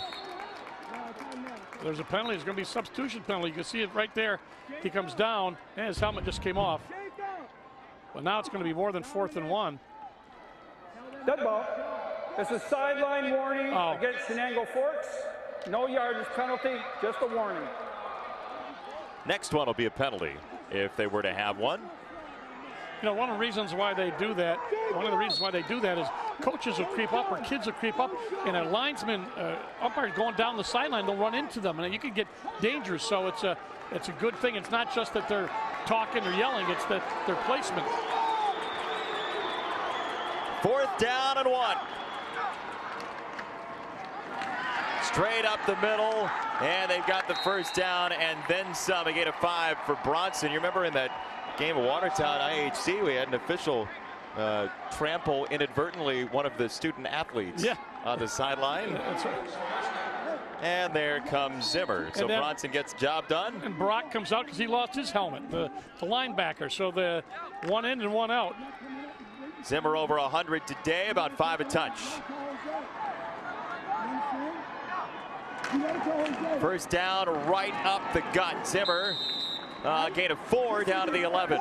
You know, you talk about what's a quick hitter. That's a quick hitter right there. There's not much, there's no faking. You just give the ball to the man, and the defensive linemen don't have as much time to react because they're hit so quickly, and right behind him comes the running back. So a quick hitter got him pretty decent yardage, but that's how they do this. Let's grind it out. 3 yards, 4 yards, 5 yards. And that's their offense, as it is with Rhinebeck, but both teams have used the pass to a lot of success today. So tough in the red zone. 2 guys in motion, and that'll be a flag. Illegal shift. Stop running. Not going anywhere. Don't get rid of the football. Right. Hang on to it. There's going to be a 5-yard penalty. Set him up 2nd and long for one of the first times today.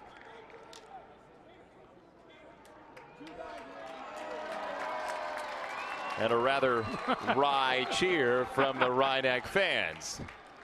Well, I'm sure they didn't like that touchdown called back because of their own illegal shift penalty. On the offense, 5-yard penalty. Replay, 2nd down. You should get an automatic to drive if you were shifting problems. 2nd down and 11 now. Going to throw it, is he? Let's see. They can get the 1st down. They got to get to the 6. Of course not. There they had the motion taken care of. Just the one guy as Zimmer just churns forward down to the 12-yard line. We remind you that the rights to this broadcast have been granted by the New York State Public High School Athletic Association, representing high schools in New York State. Any rebroadcast or republication of the programming without the written consent of the New York State Public High School Athletic Association and Time Warner Cable Sports Channel is strictly prohibited. Don't do it. 3rd down and 7. Coming for Chenango Forks as we hit the 5-minute mark of quarter number 3. Sweeney kept it, and he got a face full of Calvini.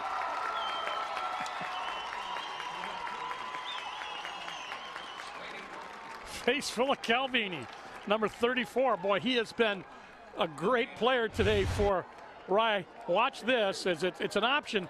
The quarterback's going to keep the ball, but Calvini coming down from the outside read that perfectly and said, my job is to take the quarterback, and he did. He got took. He got Calvini. 4th down, 9. They've got to get just short of the 5-yard line. Check this out. Trips, 4 receivers. Sweeney on the design roll, has time, fires to the end zone, tapped away. Vale got in the air. Sevian was there as well. Turnover on downs.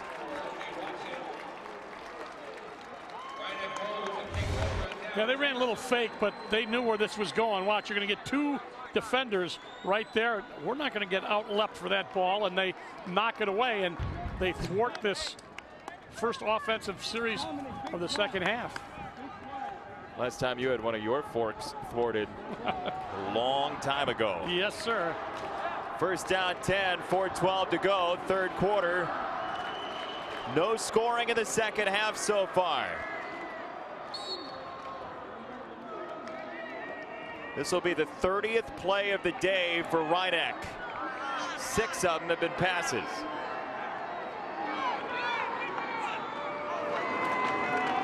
On the ground, Sevi into the outside, barrels right into Bronson. They had a gain of 2 on first down. Try to get that edge. They like to go to that right side to get to the edge. Went into the boundary.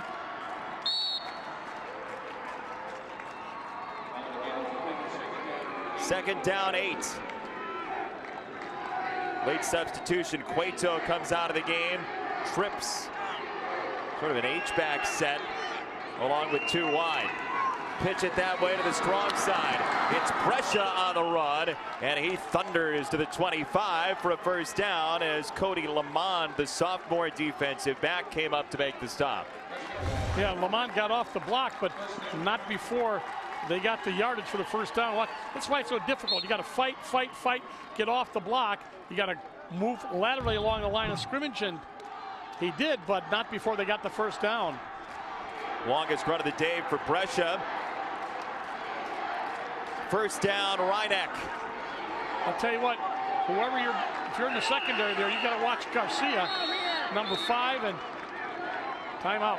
Timeout, Rhineck. First time out of the second half used by either team. So in the Class C title game, 2 teams with 11 wins, and they're playing it straight up. Rhineck, Chenango, Forks, 21 apiece.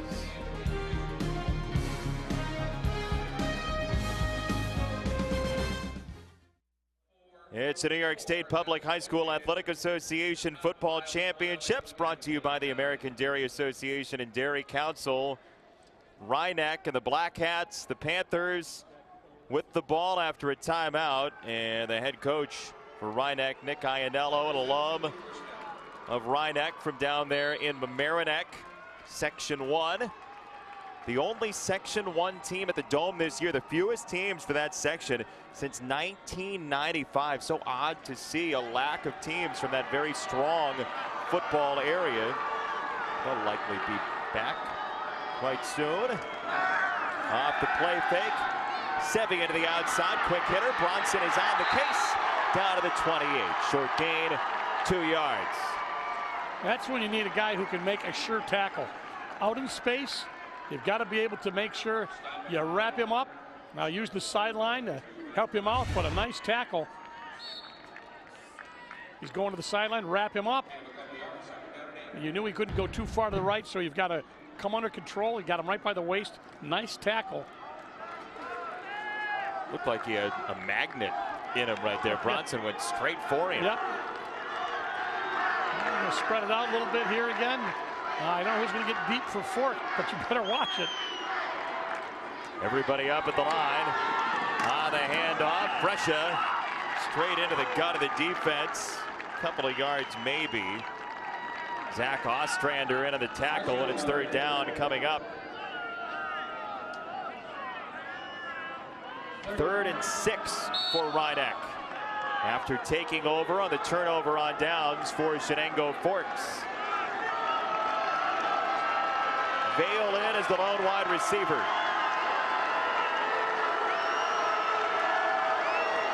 Play action, Pipolo sets and fires for Garcia. It's a jump ball and incomplete. Sherwood was right there, and he played it well. I'll tell you, that was a perfect spiral. Now, how many yards is that? It had to be about 45 yards in the air in a perfect spiral. Look at this. Boom. Oh, Garcia trying to make a play. Very good. As you said, pretty good coverage. Very good coverage down there. He gets his hands up there, it becomes the Sherwood Forest. $1:45 to go, third quarter. Just 11 passes in the game. 2 touchdowns, though, for Rhinebeck through the air. That is a high and short kick with a lovely bounce if you're from Mamaroneck. To the 30-yard line, it turns into a 40-yard boot.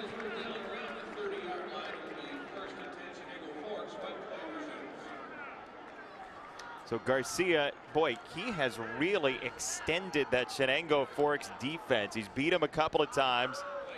And I'll tell you what, they've almost hit on a couple of big plays involving him. And I'm impressed with Pipolo's arm there. I mean, that was a perfect spiral, and it was right where the receiver was. He let him go up and make a play for it. Unfortunately for them, Sherwood was there to knock the ball away, but my golly, that kid can throw the football. Back to the controls, J.C. Sweeney off to Zimmer, stacked up by Cueto. Pedro Miguel Cueto was in there to finish him off. 2nd down and long. First negative yardage carry for Zimmer. Look at him right here, just takes him, he's strong, he whips him around, brings him down. He is 220 pounds, 5'11", 220. That's a well-built kid. Sturdy. Yep. Under a minute to go, 3rd quarter. Sweeney, quick hitter to the outside and incomplete. The coverage was converging on Nate Butler. Matt Garcia bearing down on him, and 3rd and 11 on the way. That's just what happens when you throw the ball. It's incomplete. You don't take any time off the clock, and you put yourself in a position. Now they're going to have to get it over the 40-yard line. Would normally call for a pass. We shall see what they come up with to get the required 11 yards. Just 3 passes all day for J.C. Sweeney. The only completion, the touchdown throw to Ziegenfuss. 3rd and 11. They've got to get to the 40. Sweeney under pressure. Dodge Calvini has the throw and a 1st down. Caught by, make that it look like Craver. It was instead L.J. Watson on the catch. Watson to the 47-yard line. He's only a freshman, and he turned around. This was like a kick because he's in trouble. Quarterback's in trouble, comes back. Sweeney then tries to find somebody open and then just lets it go off his back foot. And watch the freshman just wait for it like he's in center field. 1st down, keep it on the ground. And the handoff to Dylan Studer, the sophomore. We're 15 seconds to go, 3rd quarter. Imagine being a freshman and being in the state championship game. How game. about that? You know, excuse me, just a great time to just look and wait for that ball to come down. If I was a freshman, probably would have hit me in the head. If you were a freshman, you'd have been on the sideline. Oh, no, that's true. Or if I was a freshman, I also would have been the backup center. Right. I wouldn't have been fielding a pass or a punt. The old tackle eligible play. Scoreless 3rd quarter. Chenango Forks and Rhinebeck. 12 minutes to go in regulation. Stay with us, won't you?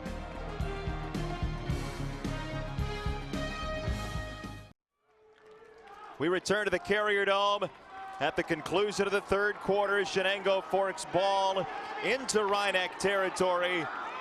Close to the total yardage. A continued closely played ball game. This is a strong run to the 34-yard line to start our 4th quarter, and Chenango Forks has done a lot of damage with Isaiah Zimmer so far today. It looks like a pinball game. You know, he goes left and right and gets banged and turns around and goes backwards and then turns around and goes forward. He's done a nice job of running the ball, got the 1st down on that play, and they are a team that uses him a lot. Off the big pass play to L.J. Watson, they set up Zimmer in the offense. 1st down inside the 35. Back to Zimmer. Couple of yards. Mike Bianco, the senior, was there. Got dragged along with Zimmer for a couple of yards down to the 30, and 2nd down on the way. That's what they want on 1st down. You know, make it makeable. Get your 4 yards. Let's just grind this out so we don't have to pass. The last pass, it worked, but it was a little bit out of desperation after having to scramble and just found somebody open and lofted it up in the air, and Watson was able to make the catch.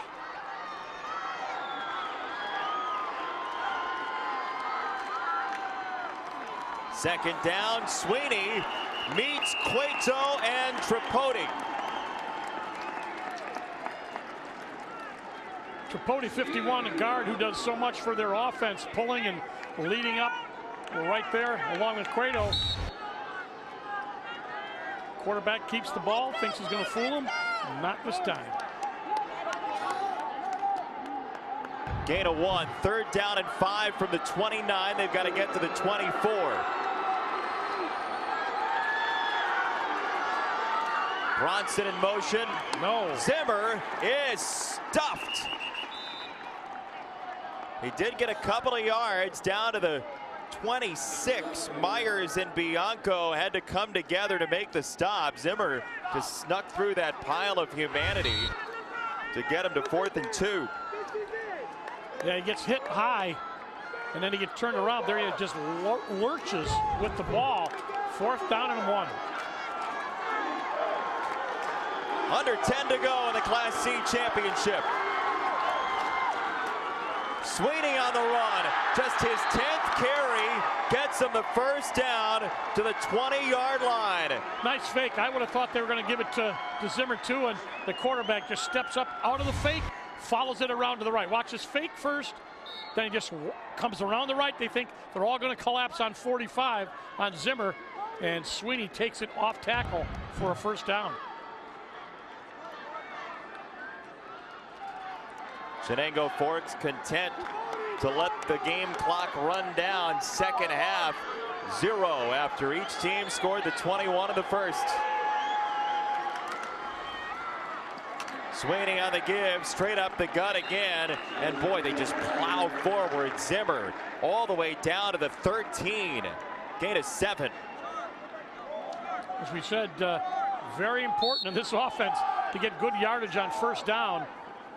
It saves you a whole lot because you've got a lot of time, and now you're in an area where you're going to use all 4 downs to get the 1st down. So they've got a great look on that 1st down drive, about 6-7 yards. Reinek's going to need a tourniquet for the clock by the end of this drive. Zimmer's 29th carry over the 10 for a 1st down to the 7-yard line. And you've got to believe that Reinek defense getting a little tired just with the length of this drive. You're absolutely right. And, and I don't want to jinx anybody, but he very seldom looks like he's going to fumble the ball either, which in this kind of offense, and you're getting hit 6 or 7 times, you'd think one of them is going to knock a ball out. Well, you talked about him pinballing around. He gains yardage off contact. Right, he really does. He gets hit and it just keeps going. 8.5 to go. Everyone in the box. Zimmer again. Finds daylight and 6. I think you hit the nail on the head. I think they're getting a little tired on that drive. Don't forget, these same guys are going both ways. Guys like Tripodi, they're playing offense and they're coming back, and now they're getting some good block. Look at the block, and they got underneath the pads, underneath the defensive lineman, and just pushed him off the ball, and that was an easy run for Zimmer. His 30th carry is his 3rd touchdown. Sylvanek off a tough snap and hold. There's a flag down as well. Boy, nice work by Patwell to get that ball down. It is, but there's going to be a late hit, I think. They hit the hitter, excuse me. Yes, the holder or the kicker, one or the other. Doesn't make any difference. Looks like it's going to be running into the kicker. That's a personal foul. Big one.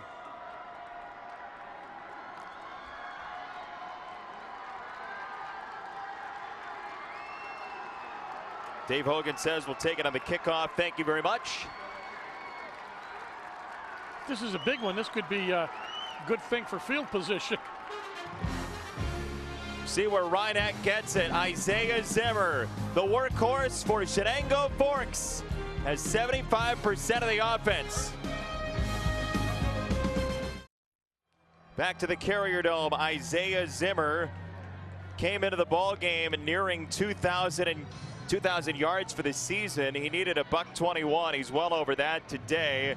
2,024 yards for the year now for Zimmer, and over 900 in the last 5 weeks. 12 plays, 70 yards in about 4 minutes, and the kickoff comes from Reinek territory and goes into the end zone. It's great for field position for Chenango Forks because you can't return it out of the end zone. You put it in there, then they're going to have to get the ball, and they're going to get it at the 20-yard line. So you've got that 80-yard field to go. So the penalty, the extra point was good, and the penalty afterwards, hitting the kicker or the holder or both, as he said. That's what the referee said. Yep. Referee Morrison said roughing the kicker and holder. So they've got a long field to go. Pippolo's thrown it pretty well so far today. He's got 72 yards worth through the air. And I'd be worried if I was the secondary for Chenango Forks. Single coverage, 2 wide receivers. Brescia on first down has a big gainer, and Tom Brescia tumbled at the 34-yard line, gain of 14. Lamont and Watson, the youngsters in the secondary, made the stop. Spread them out, ran up the center. Look at the space they've got in there by running a spread formation.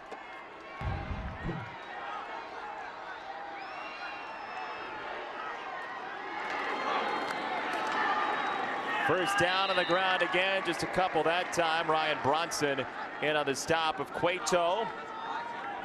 Down to the 37. Ball nosing up to the 38. Under 8 minutes to go. Cueto out of the ball game. Second down, 6. I think he's setting him up for another pass here. Oh, and a flag. It's going to be against Reinach.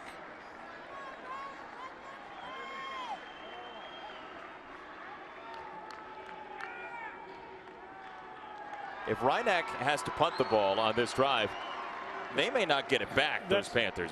No, you're absolutely right. And boy, they did not help themselves. There's 2 penalties that have hurt them. The one foul, false start on the offense, 5-yard penalty, replay, second down. The roughing the kicker penalty, which gives them poor field position, and now they get another one, and it's going to make it second and about 12. And don't forget they had that illegal shift as well. Right.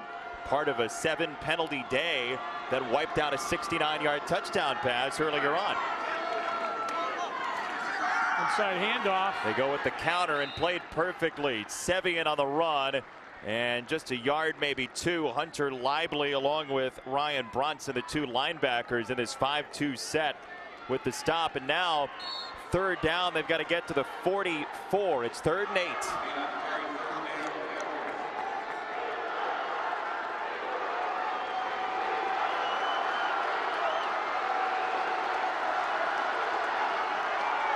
Pippolo under pressure from Bronson. Sevian, wide open space. He's going to run for a long time. Sevian a dodge inside the 35, down to the 33. A 31-yard gain. Sherwood made the stop from the safety position. You got to give Pippo a lot of credit, because this was not the design play, because they are in his face. There's the fake. He rolls to his left. Wait a minute. He goes back to the right. He gets hit. He finds his alternate receiver. He gets it down, checks it down to Sevian. Now all the other defensive backs have turned and running with the offense, the wide receivers. He gets great yardage. Pippolo on the handoff. Cueto crashing down into Lively across the 25 to the 24. Gain of 8. Pippolo didn't complete a pass in last week's semifinal, a 14-0 win. He has over 100 yards today, and you like his arm, don't you? I do like his arm. I think he throws really well, and he's not a big, tall guy, but I'm telling you, he's able to get great spirals, and he keeps his head up and found that last one. That was a good-looking play. And around is Sevian, who is undercut by Bronson. Very close to the marker, and we will check and see on the spot. Looks like he might be about half a yard short. Yeah, they're going to have him short. Now they're going to measure. They're going to measure or look. They're going to eyeball this. Do both. Yep, they're going to measure.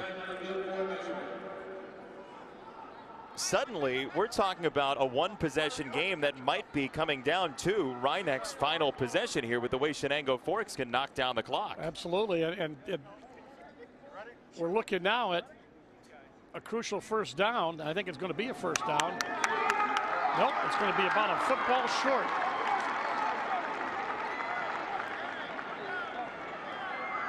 So 3rd and 1 coming up for Reinach, looking for its very first state title after its very first sectional title this year. And they don't have to, they got 2 downs to get football.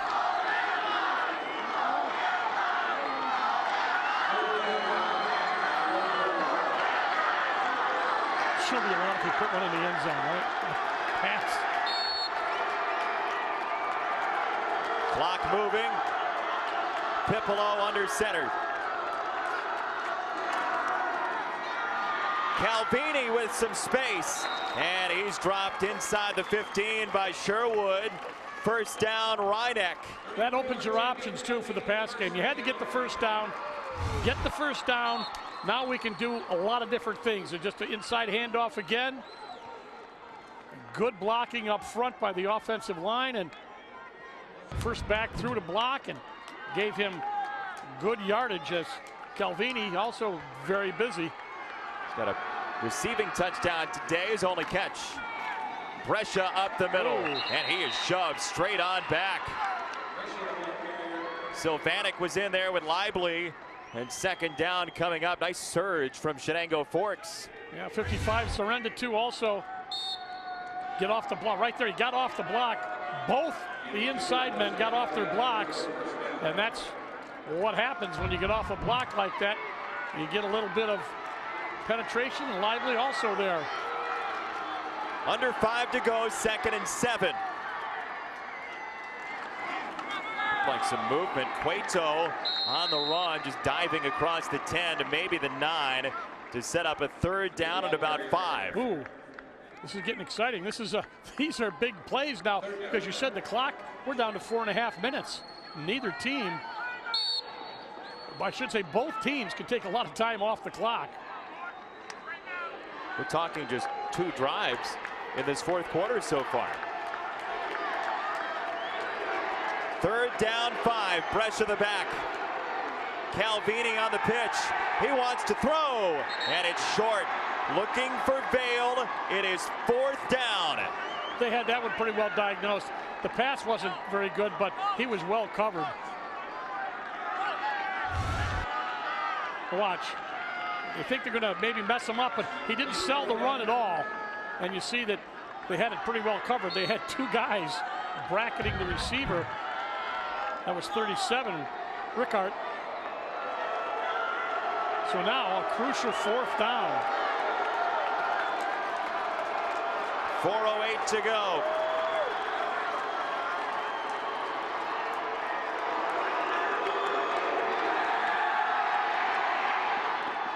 Over the middle, touchdown. Sevian on 4th down.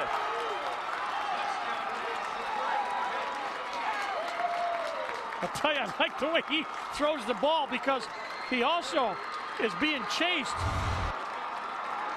Look at the ground level. He has to stop.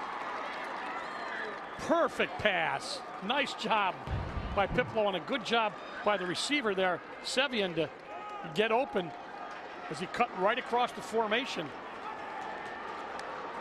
So now, yeah, they're going to go for the win. They're going for 2.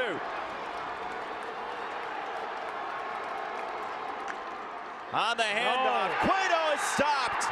Beautifully done by Mike Zarenda. That wasn't even close. Zarenda was on his feet in an instant.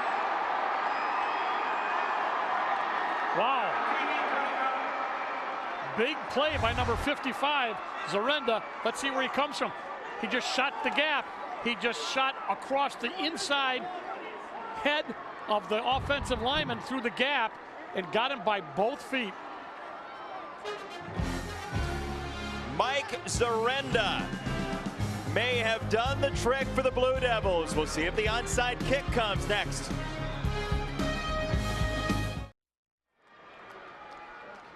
Here's a stop. That's Zarenda. Watch him go right through the gap, number 55. He shoots the gap right there, gets him by the ankles and the back. He just did a great job of firing across the head of the offensive lineman and into the gap. Good penetration. There's the onside kick. Richard was after it. Did it touch the Chenango Forks player is the question. One of the officials is reaching for a flag. Will it come out? Yeah, I don't think you can block that man. There's a flag down. If it didn't go 10 yards, you can't touch it. No. if you're the kicking team.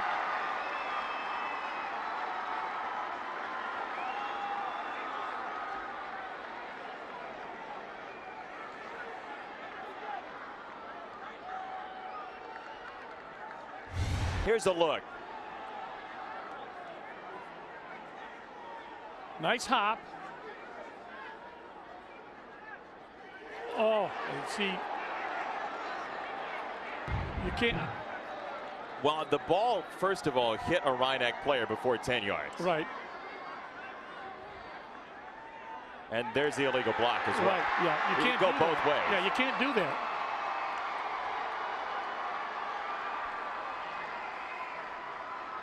They used to send people down and just annihilate that. You just wipe them out. And they changed their rule. You can't do that.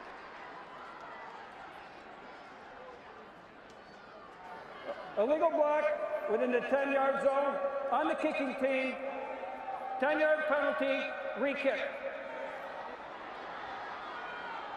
So you do get a chance to kick it again if you're Rhinebeck. And don't forget, this is the first of a triple header. Class B title game, Maine Endwell and Chalmont. 3 o'clock start time there. And then AA, Aquinas and Monroe Woodbury at 6 o'clock from the Carrier Dome. Strong teams still to play. And now Chenango Forks trying to make sure to secure this ball. Always comes down to special, not always, but often comes down to special teams. It's a third of the game. Remember, Rhinebeck has a touchdown on a kick return in this game. Morningstar on the touchdown. Quarterback who does everything is going to kick it. Line drive kick back to the 30-yard line. They go deep with it. And on the return, L.J. Watson, the freshman, across the 40 to the 42.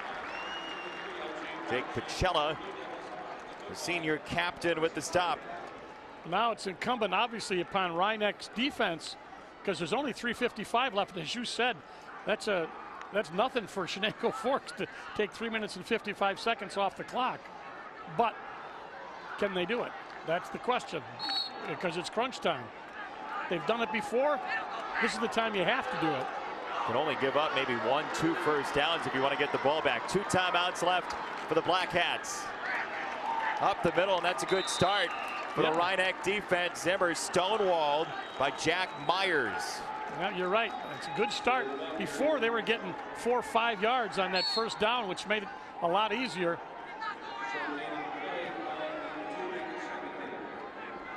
Second down, 8 from the 45. Rhinebeck saves the timeouts for now.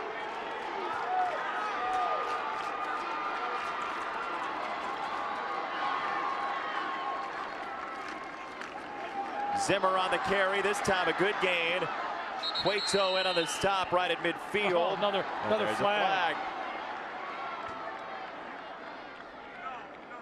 This is going to be crucial. Let's see who this is on. I'm not sure who it's on. Might be a face mask. Yep. And that'll lead to a first down.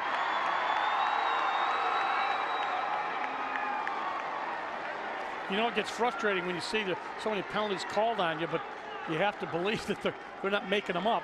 It's 5-yard face mask penalty from the end of the run.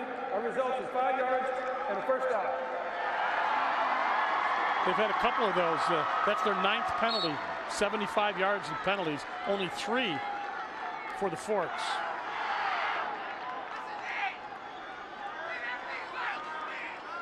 Big penalty day for Rhinebeck.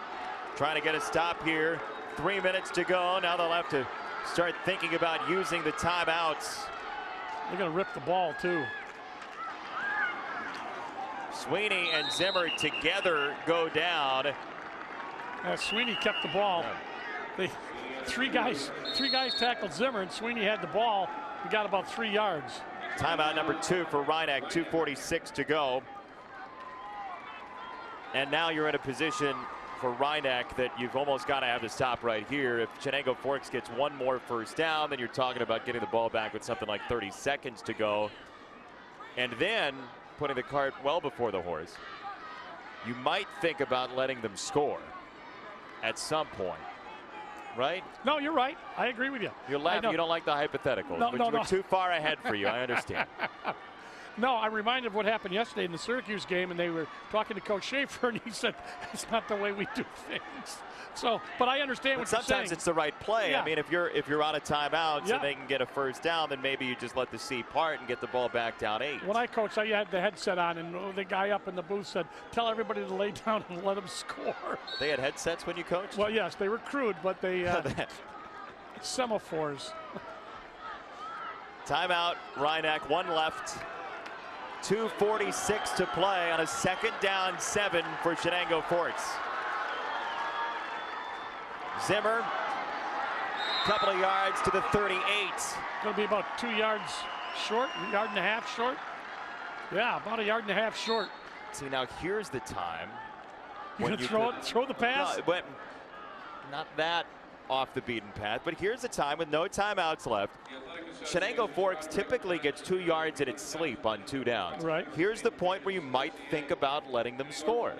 Oh, okay. From long range, get the ball back down 8 with 2.5 to go.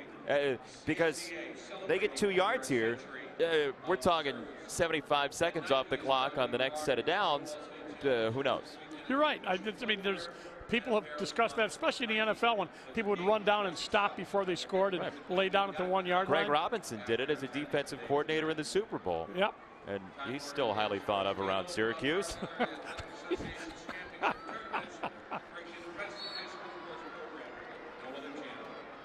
From the 37, 3rd down 2. Important down. Each one becomes more important.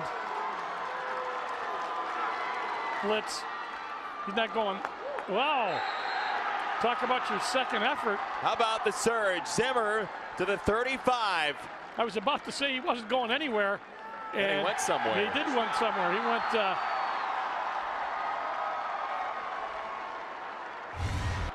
Used his 190 pounds to beat the surge. The offensive line got a nice push, and he just twisted as he got nailed. Richard had a good hand on him, but he was trying to reach around Bronson. He couldn't stop the forward motion. You're right. He reached around him, but he got to stand up and square up with him. He didn't have a chance because he had good blocking by Bronson. Zimmer into Cueto, gain of 4. They're trying to get the ball,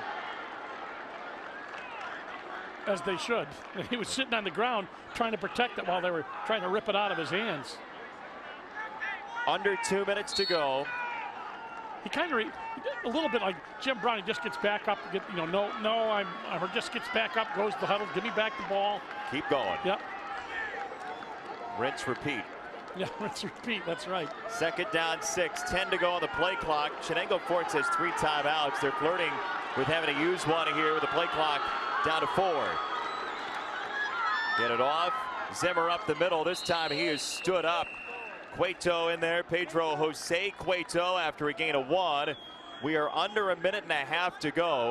it's 3rd down coming up. There goes the play clock, so the differential right now about 45, 50 seconds. They'll get it down to, they won't. They can see it in the Carrier Dome here. Quarterbacks can see the clocks right up, mounted right down by the goal post at the second level, and they can see exactly how much time they have left before they have to snap the ball.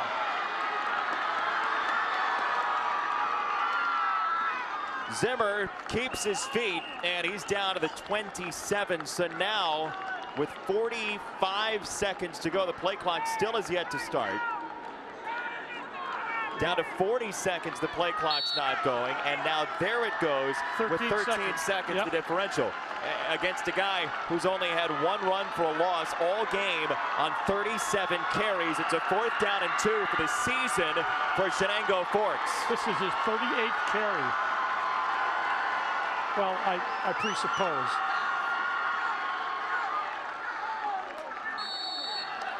Zimmer in motion, and there's the flag. I don't think he can come up out of his stance like that. He tried to sort of bluff into a motion. Yeah. Just the 4th penalty against Chenango Forks today. This makes the 4th down a bit more problematic, however. Good ball. False start on the offense. 5-yard penalty. Replay, fourth down. He did do a little bit of an acting job there, didn't he? Oh, tried to sell it. Oh, did I go frontwards for a couple of steps? Watch me shuffle sideways. Do you think about kicking it here? I don't know. That's a good question. He could run around for a little while, boot it through the end zone, kill some clock. Yeah, quick kick it. Timeout, Chenango Forks are going to talk it over. Sure. 15 seconds to go. Now, the last thing you're going to do is kick the field goal after what we saw in Alabama yesterday. Yeah, I don't know enough about the punter. You know, you do one of those running punts, you can take some time off the clock and then try to kick it out of bounds inside the 10-yard line. Or, veritably, you could just run around for a while and fall on your sword without trying to kick the ball and worry about all that, too. So there are a lot of plays here for Chenango Forks, and going for it is another option. They're 2 for 3 today on fourth down conversions. You know, whatever happens, this has been a great game. This has been two teams just fighting and going at each other. And look, if they lose, Rhinebeck going for the win. Gutsy. You really, absolutely. And you know, then you got to say Chenango Forks, what a big defensive play made by Zarenda, number 55, comes across and shoots the gap and makes the tackle. Saw the defense, Richard and Myers trying to get one more stop and give it to the offense. 15 seconds to go. Chenango Forks bearing down on a third state title. Zimmer to the outside, and Zimmer is scoring, but there is a flag down. At worst, they've killed half the clock. Yeah, that's going to be a hold. You decline the penalty. Yeah. What do you think? Let him take the touchdown, decline the penalty, take the kickoff.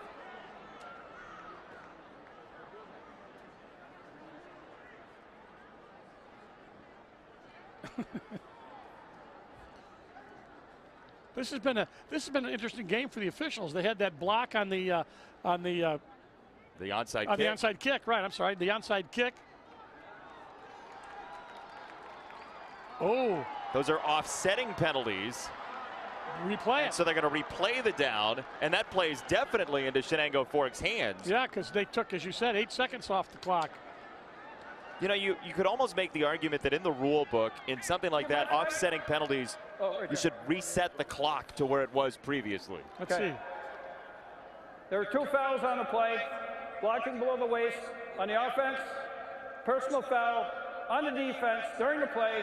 Penalties offset. Replay. Fourth down. That's an important distinction, too. Personal foul during the play. If it was after the play, they could have declined the penalty, taken the foul on the kickoff, et cetera, et cetera. Instead, we'll replay the down. 4th and 7, 7 seconds to go. I think that they've got this pretty well wrapped up. They thought the Iron Bowl was going overtime yesterday, too. Yeah, true. So Chenango Forks, here you see Scott Craver coming into the huddle to meet his quarterback, J.C. Sweeney. We're going to have trouble getting this play off. 4 to snap it. Sweeney does get it off. Zimmer on the run, turned around, 3 seconds, 2 seconds, and Rhinebeck will have one play for a 71-yard, 72-yard desperation heave, and Zimmer on the final play of his high school career likely has come up injured. He just got a little touched up there. They ripped his jersey half off him. Timeout, Chenango Forks after the 38th carry for Isaiah Zimmer today. 171 yards, 3 touchdowns. Bet they don't put 9 in the box. Yes, bloody likely. I'm telling you, this Pipolo kid can throw the football. It's the first of 3 today. Class C first, then Class B coming up next. 3 o'clock start time, roughly. Maine Endwell against Shelmont here from the Dome. 2 teams that are sort of opposite. Shelmont trying for its first ever state title. Maine Endwell has won back-to-back, one in Class A, one in Class B. And then meantime, the AA game. Aquinas with a star quarterback. Monroe Woodbury with a quarterback dubbed the Prodigy. Zembeck versus Gallo in the Class AA title game at 6 o'clock from the Dome. 72 yards or bust for the Section 1 champs. I don't know. They got get back, drop back as far as you possibly can. Lamond and company. Watson's the deepest guy. He's short of midfield right now. Pipolo under pressure from Craver. And he's sacked. Chenango Forks wins its third state title. Boy, I tell you, it came right down to the end, didn't it? A wonderful game ends in celebration for Section 4.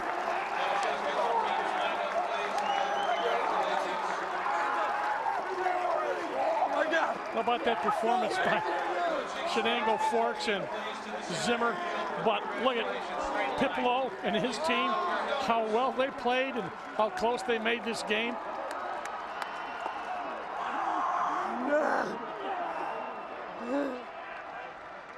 Pick up your helmets, Rynek, please.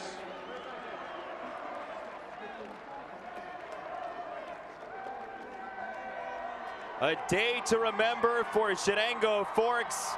First state title in 9 years for the Blue Devils and Dave Hogan. We'll take a timeout and join in on the trophy presentation after this from the Carrier Dome on Time Warner Cable Sports Channel.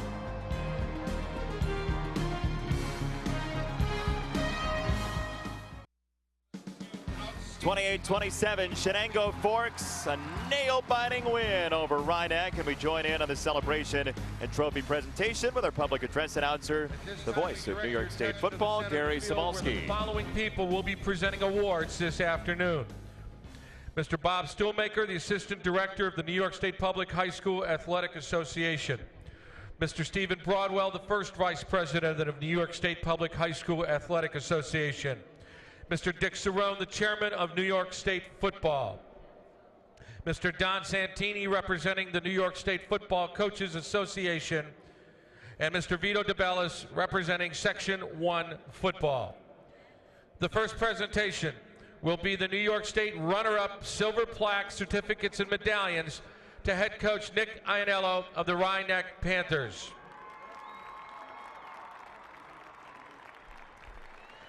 Each member of the Rynek Panthers at this time will be receiving a silver medallion commemorating their appearance in the state football championships.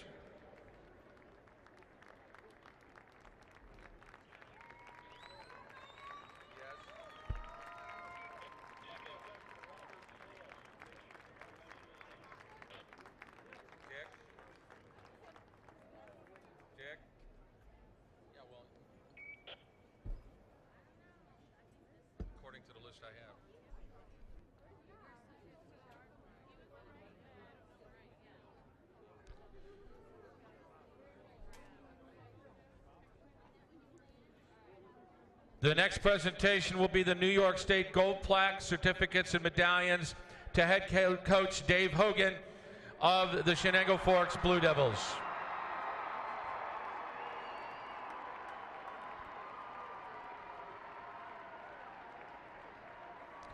Each member of Chenango Forks will be receiving a gold medallion commemorating their appearance in the state finals.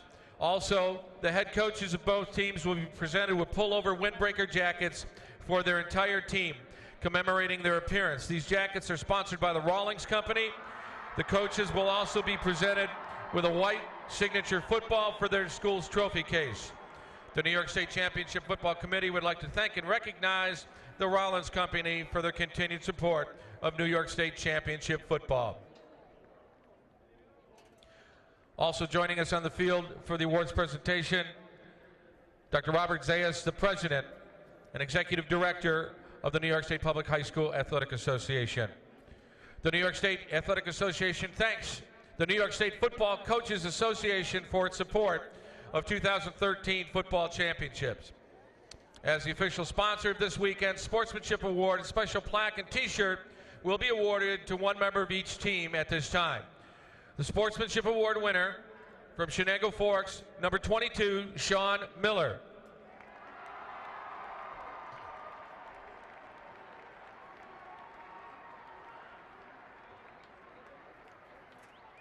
And from Rhineck, number 54, Jacob Barrick.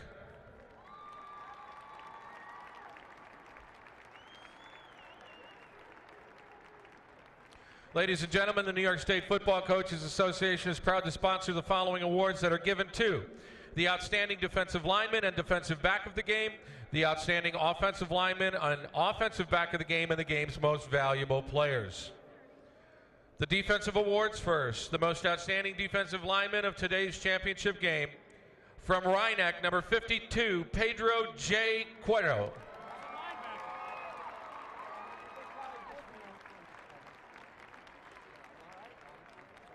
The most outstanding defensive back of today's game, from Chenango Forks, number 2, Ryan Bronson.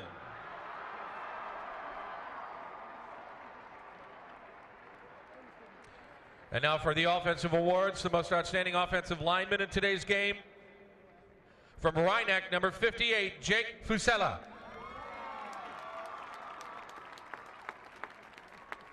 The most outstanding offensive back of today's championship game, from Rhineck, number 15, Thomas Pipolo.